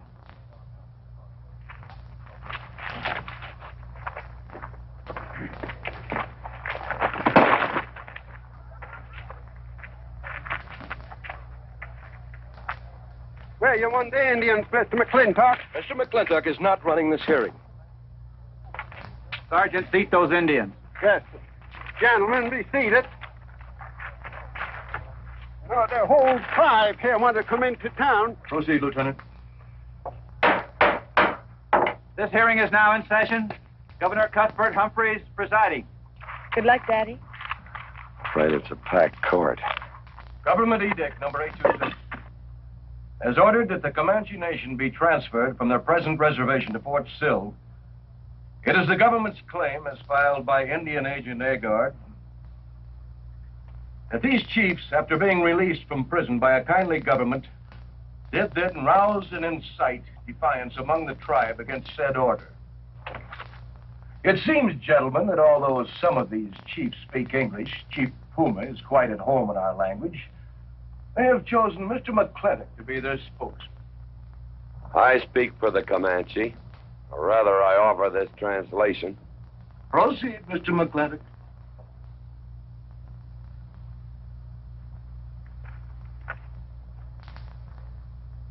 The Comanche say, we are an old people and a proud people. When the white man first came among us, we were as many as the grass is of the prairie. Now we are few, but we are still proud. For if a man loses pride in manhood, he is nothing. You tell us now that if we will let you send us away to this place called Fort Sill, you will feed us and care for us. Let us tell you this.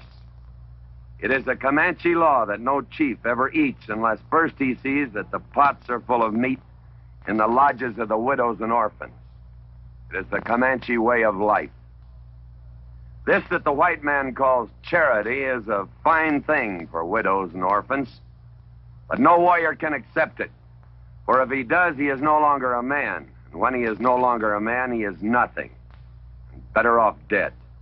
You say to the Comanche, you are widows and orphans. You are not men.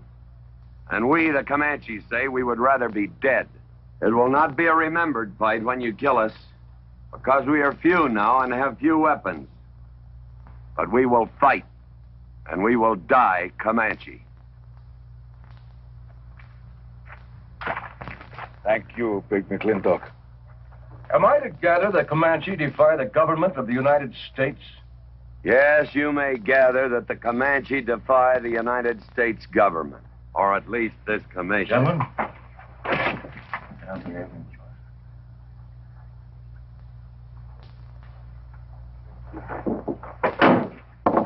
It is the order of this court that these chiefs be incarcerated until such time as the detachment of United States cavalry be made available to escort them and the Comanche Nation to Fort Sill.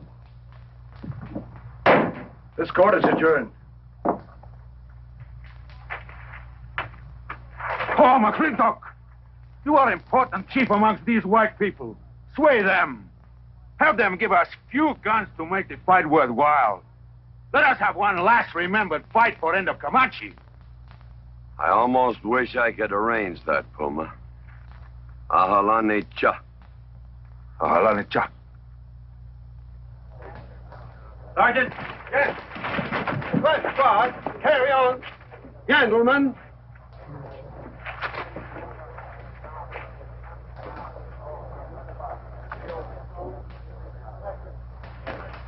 Sad, these changing times. It isn't the times that are changing, Mama.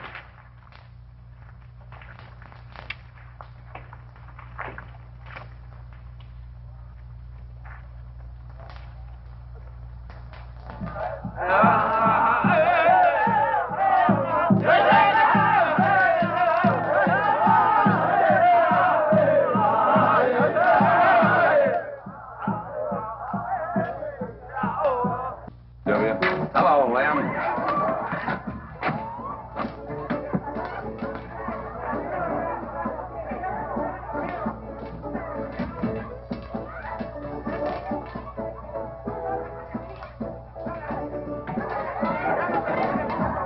Bunny? Oh, howdy, Mclintock. Hey, figured you'd be belly down drunk by now. I've been doing some drinking, Bunny. Is that boxcar still on the siding?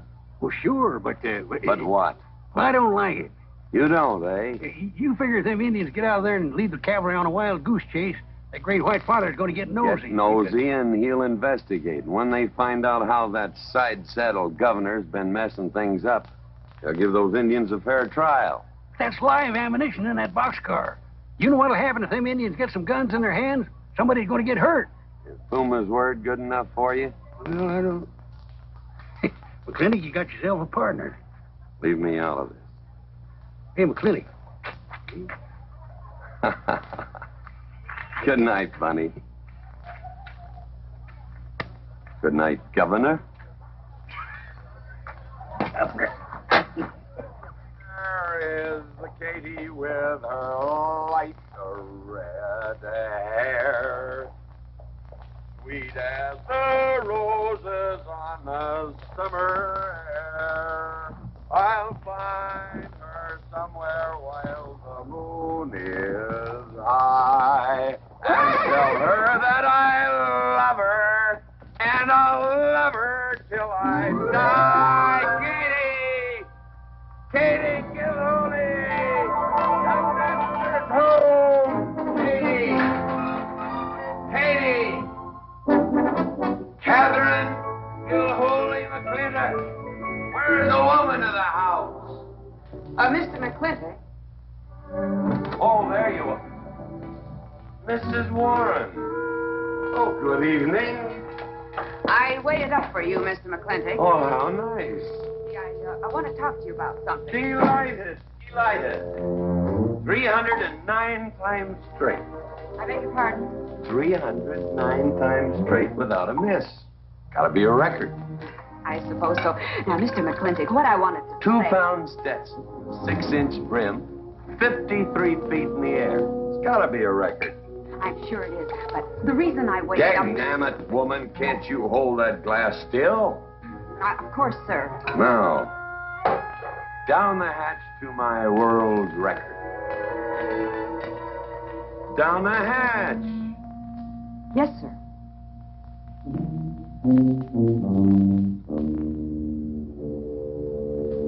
And now, to the governor of our territory. The governor of the territory, sir?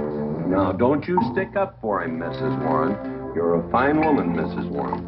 But you'll certainly go down in my estimation if you stick up for Cuthbert H. Humphrey, governor of this territory. Don't mean to Down change... the hatch. Oh, yes, sir. Down the hatch. Cuthbert H. Humphrey, governor of our territory, is a cull. You know what a cull is, man? A cull is a specimen that is so worthless that you have to cut him out of the herd. Now, if all the people in the world were put in one herd, Cuthbert is the one I would throw my rope at. At whom I would throw my rope at. Natural-born cull. Another touch, ma'am? Oh, no, sir, no. Well, I don't mind if I do. Good. Can't walk on one leg. Oh, I didn't mean to be vulgar, ma'am. Can't walk one limb. It's all right. Sounds silly. Only a bird can walk on a limb. You know my wife? Her name's Kate. She insists on being called Catherine. Do you know her? Of course, Mr. McClintock, and that's what I wanted to talk Well, she thinks that Cuthbert H. Humphrey is panting for her like a bull buffalo at the first green up of spring. But what Cuthbert is panting for is my money. Don't make me feel like I'm drinking alone, ma'am. Very well, Mr. McClintock, if you insist. Down the hatch. Good.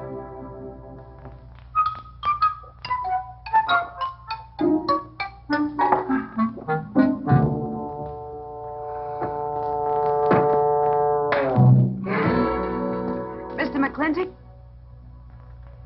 I have something very important to say to you. Very important. Guess it'll have to wait till the morning. Toodle. Oh, it's all right. It's all right. Betty, bye-bye.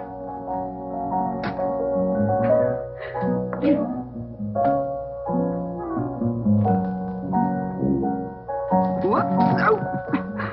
Mrs. Warren. Let me assist you. Very kind.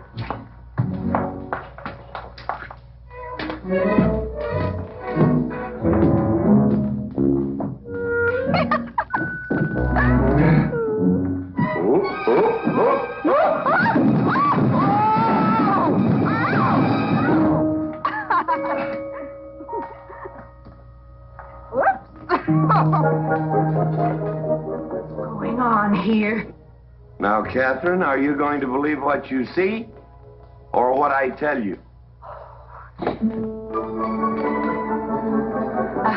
Mrs. McClintock, hope you won't misunderstand. It's the first 100 women sitting on his lap that I misunderstood. Number 101 is quite simple. Now, G.W. McClintock, He's gone to sleep.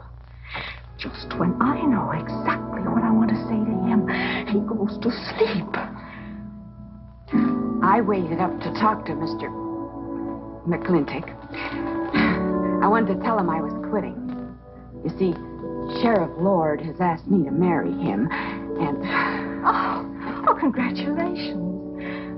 I don't want to seem prudish, but if you are going to marry Sheriff Lord, it seems to me that you're sitting on the wrong man's lap.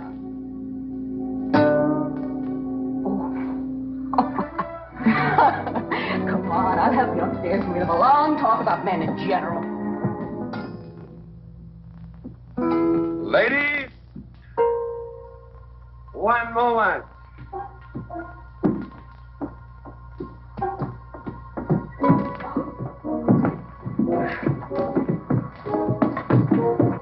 Oh! Watch out, you'll get us all killed! Oh! What?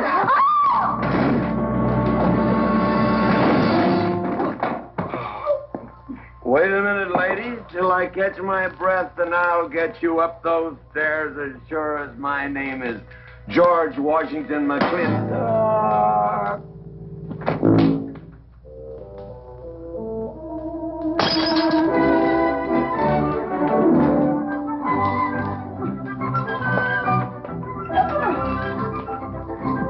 You may be quitting, Mrs. Wallace, Mrs. Ward, but not tomorrow. I want my breakfast in bed. I want to know. I know, toast, lightly brown. Somebody sure put a knob on my skull. Here's Katie. I'm speaking. Katie, why? Mrs. Warren was there. Oh. And there you was there. Oh. And there that whiskey bottle was there. Oh. And Katie's temper being what Katie's temper is, well, there you are. Drago, old friend. Huh? My wife does not understand me. Why, she being different than any other man. Come on, I gotta get you upstairs. Get you ready for that big celebration tomorrow. What is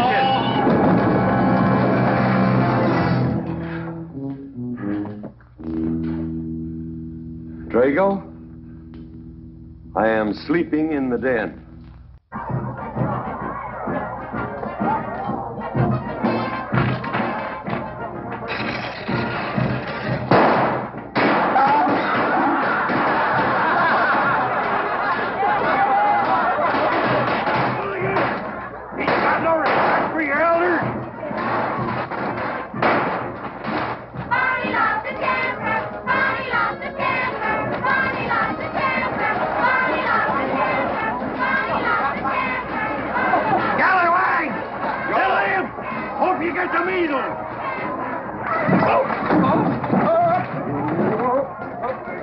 Come on, get him aboard.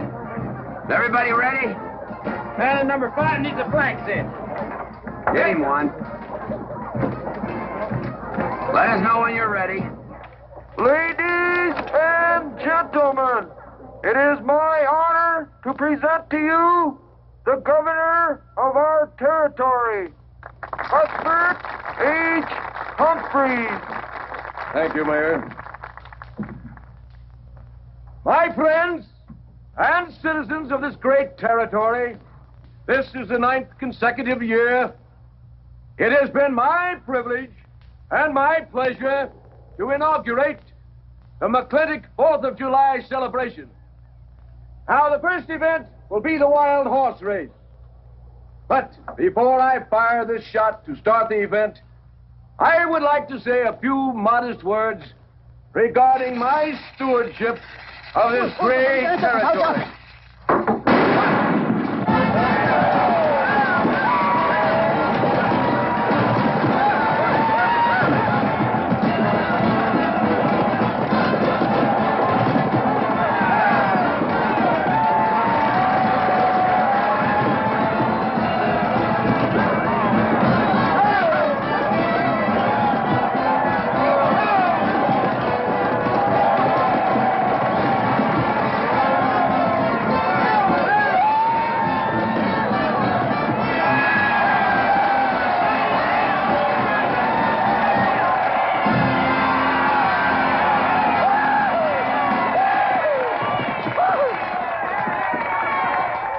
right, Professor Birnbaum. Gentlemen? Sheriff, here's your horse. Come on, get them all lined up. Come here, King.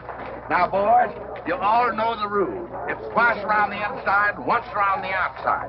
First cowboy that hits that finish line without busting that egg is the winner.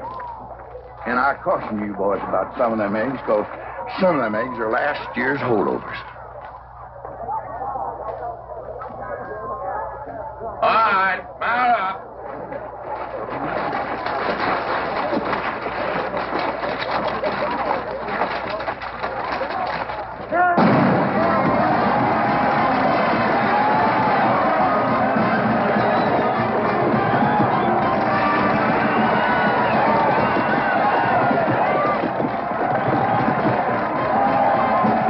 My dear, you seem to be enjoying yourself. Oh, yes. This is wonderful. It's the only thing I really do enjoy about this barbaric country, the 4th of July celebration. Well, Catherine, I've been here for 3 days. I haven't heard from you. Is anything wrong? Wrong? Well, I just hope that it hasn't been necessary for you to say anything to G.W. What are you talking about? Catherine, you see, I'm in a rather delicate position, being governor of the territory and all. I just hope you haven't found it necessary to say anything about... About what? About you and me.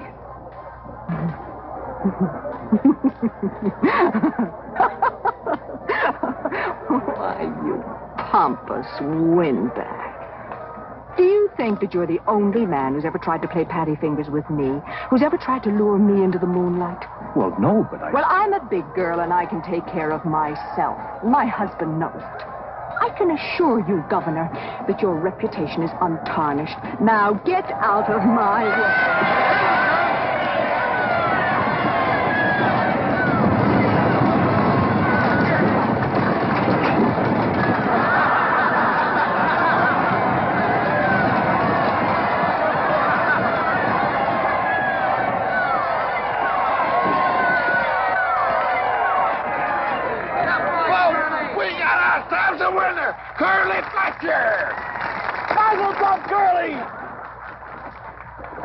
Give me the egg. Disqualified.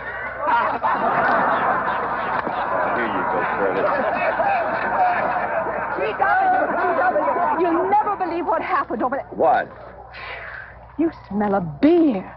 Well, naturally, I'm drinking beer. Ladies and gentlemen, the next event will be a contest between the two bronco-busting champions of our territory. Remember the year I rode in that event? Wore your garters to hold up my sleeves? We had a bet, and I won it. George Washington McClintock, you are a very crude man. Well, I guess so, but that was a rough horse, like to jarred my insides loose. But it was worth it. 3 beers.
So, nothing busted but my pride. Well, that ought to even things up, Farmer. For what? Well, that sore nose you gave me the other day. Well, that ain't what's sore on him.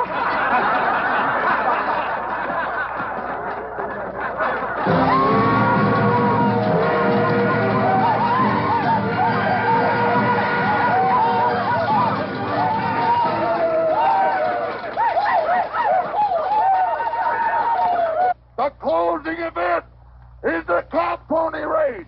The finish line is at the barbecue. So start meandering. Come on. Now, what is that, false courage? Why, you know a Douglas doesn't ever use a thing like that. I want you to get on that horse, get out in front, and stay out in front. I'll be out in front, Dad. All the way. Good boy. Now remember, stay out in front. That Agamemnon's a good horse.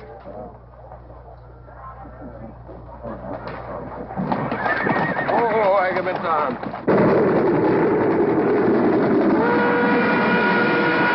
11:40 and she's on time. Oh,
God doggone it, they're my real bullet.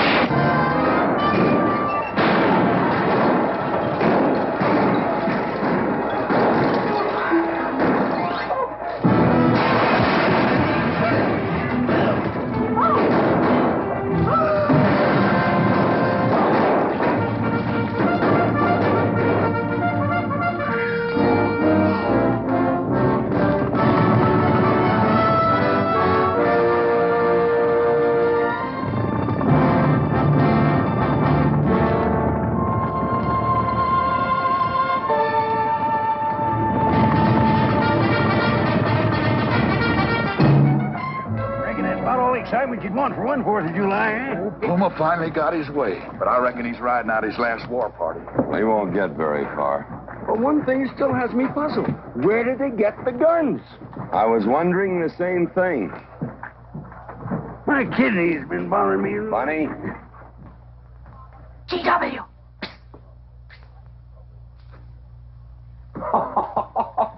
What an idiotic joke. Joke? Do you think that was a joke? Oh, shut up. You want everybody in town to see me. You look good in feathers. Oh. Dev, I think they've gone. Yeah. What are you going to do about it? What can I do? Nothing.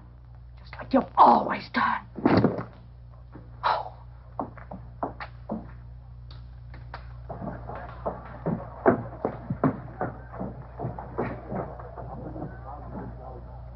How long, G.W.?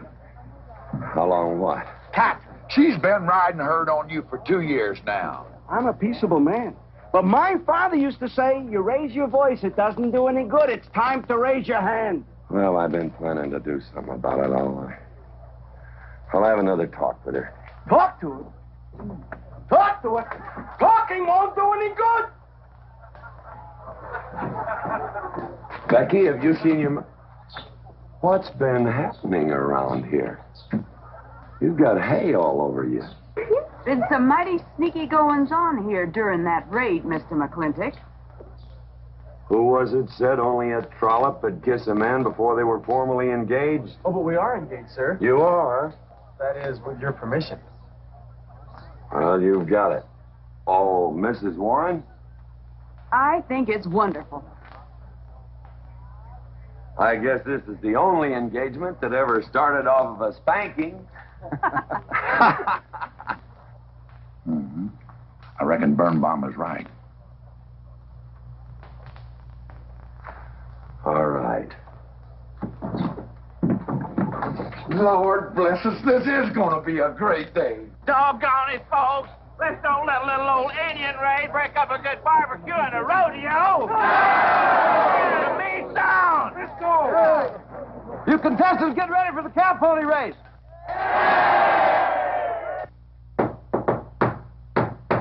Who is it? It's me. Let me in. Not now. Right now. Are you insane? I want to talk to you. It'll have to wait. I've taken all I'm going to take from you. You are insane. You are going to tell me why you packed up, picked up, and walked out on me. 2 years ago, you remember, you came home from Denver with lipstick all over your clothes.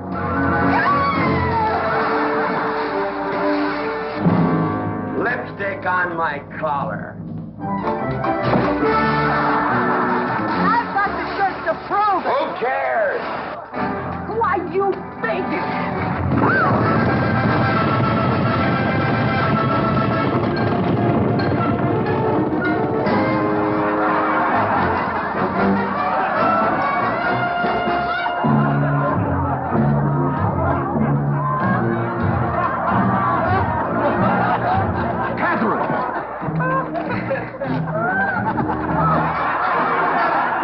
T.W., you are a ruffian.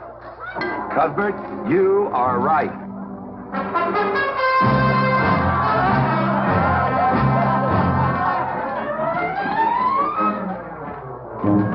Well, what kind of a family is that? The best. And danger, son. Who won the race? Who cares, Neymar?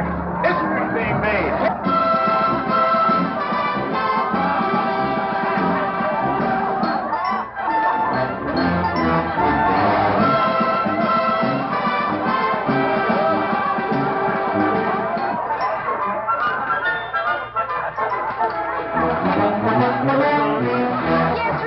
I regret to inform you I've changed my mind about matrimony.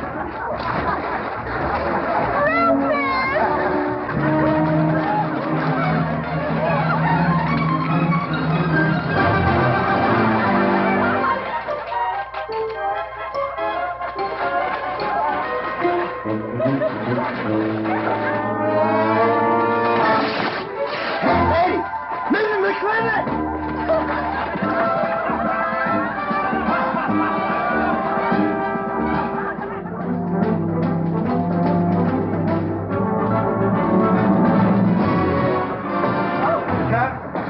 Catherine! Everybody out!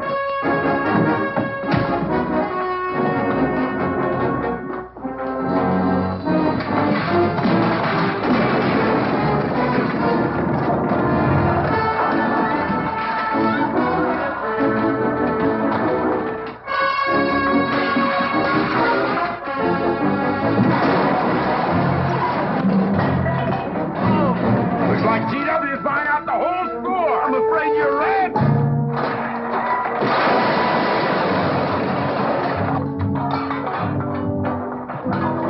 Clowny family!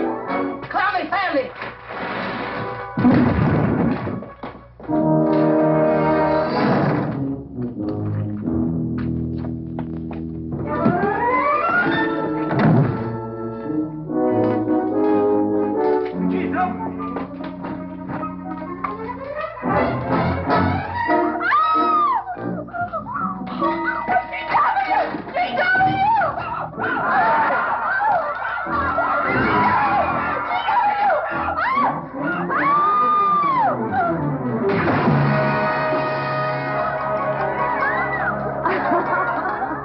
Oh, Mrs. Mclintock, you're all wet.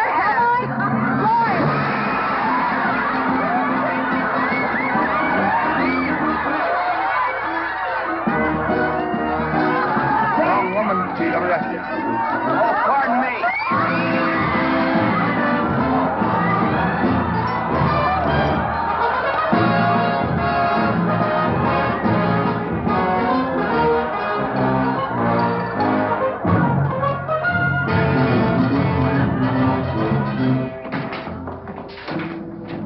Mrs. McClintock, you setting a new style?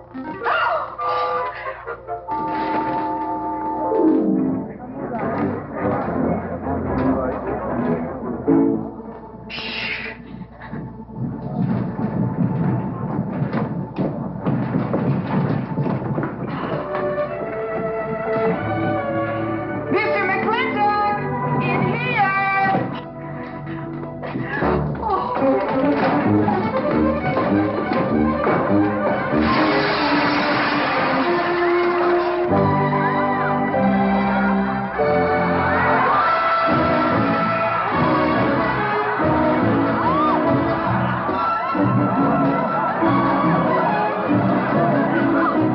If I ever get through this humiliation, you'll rue the day you ever met me. Oh, Billy Aiken, fight all you want. It won't do you any good. You've been digging those spurs into me for 2 years. Now you're going to get your comeuppance.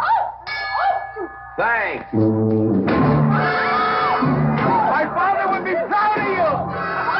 Now make him prouder.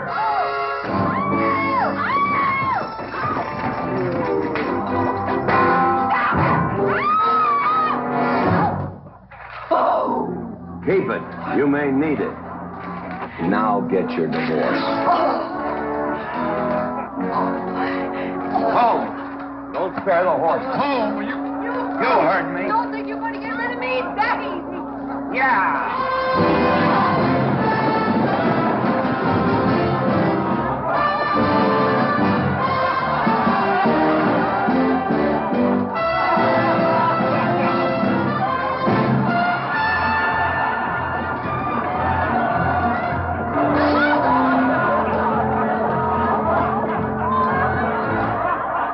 No more living in the capital? No.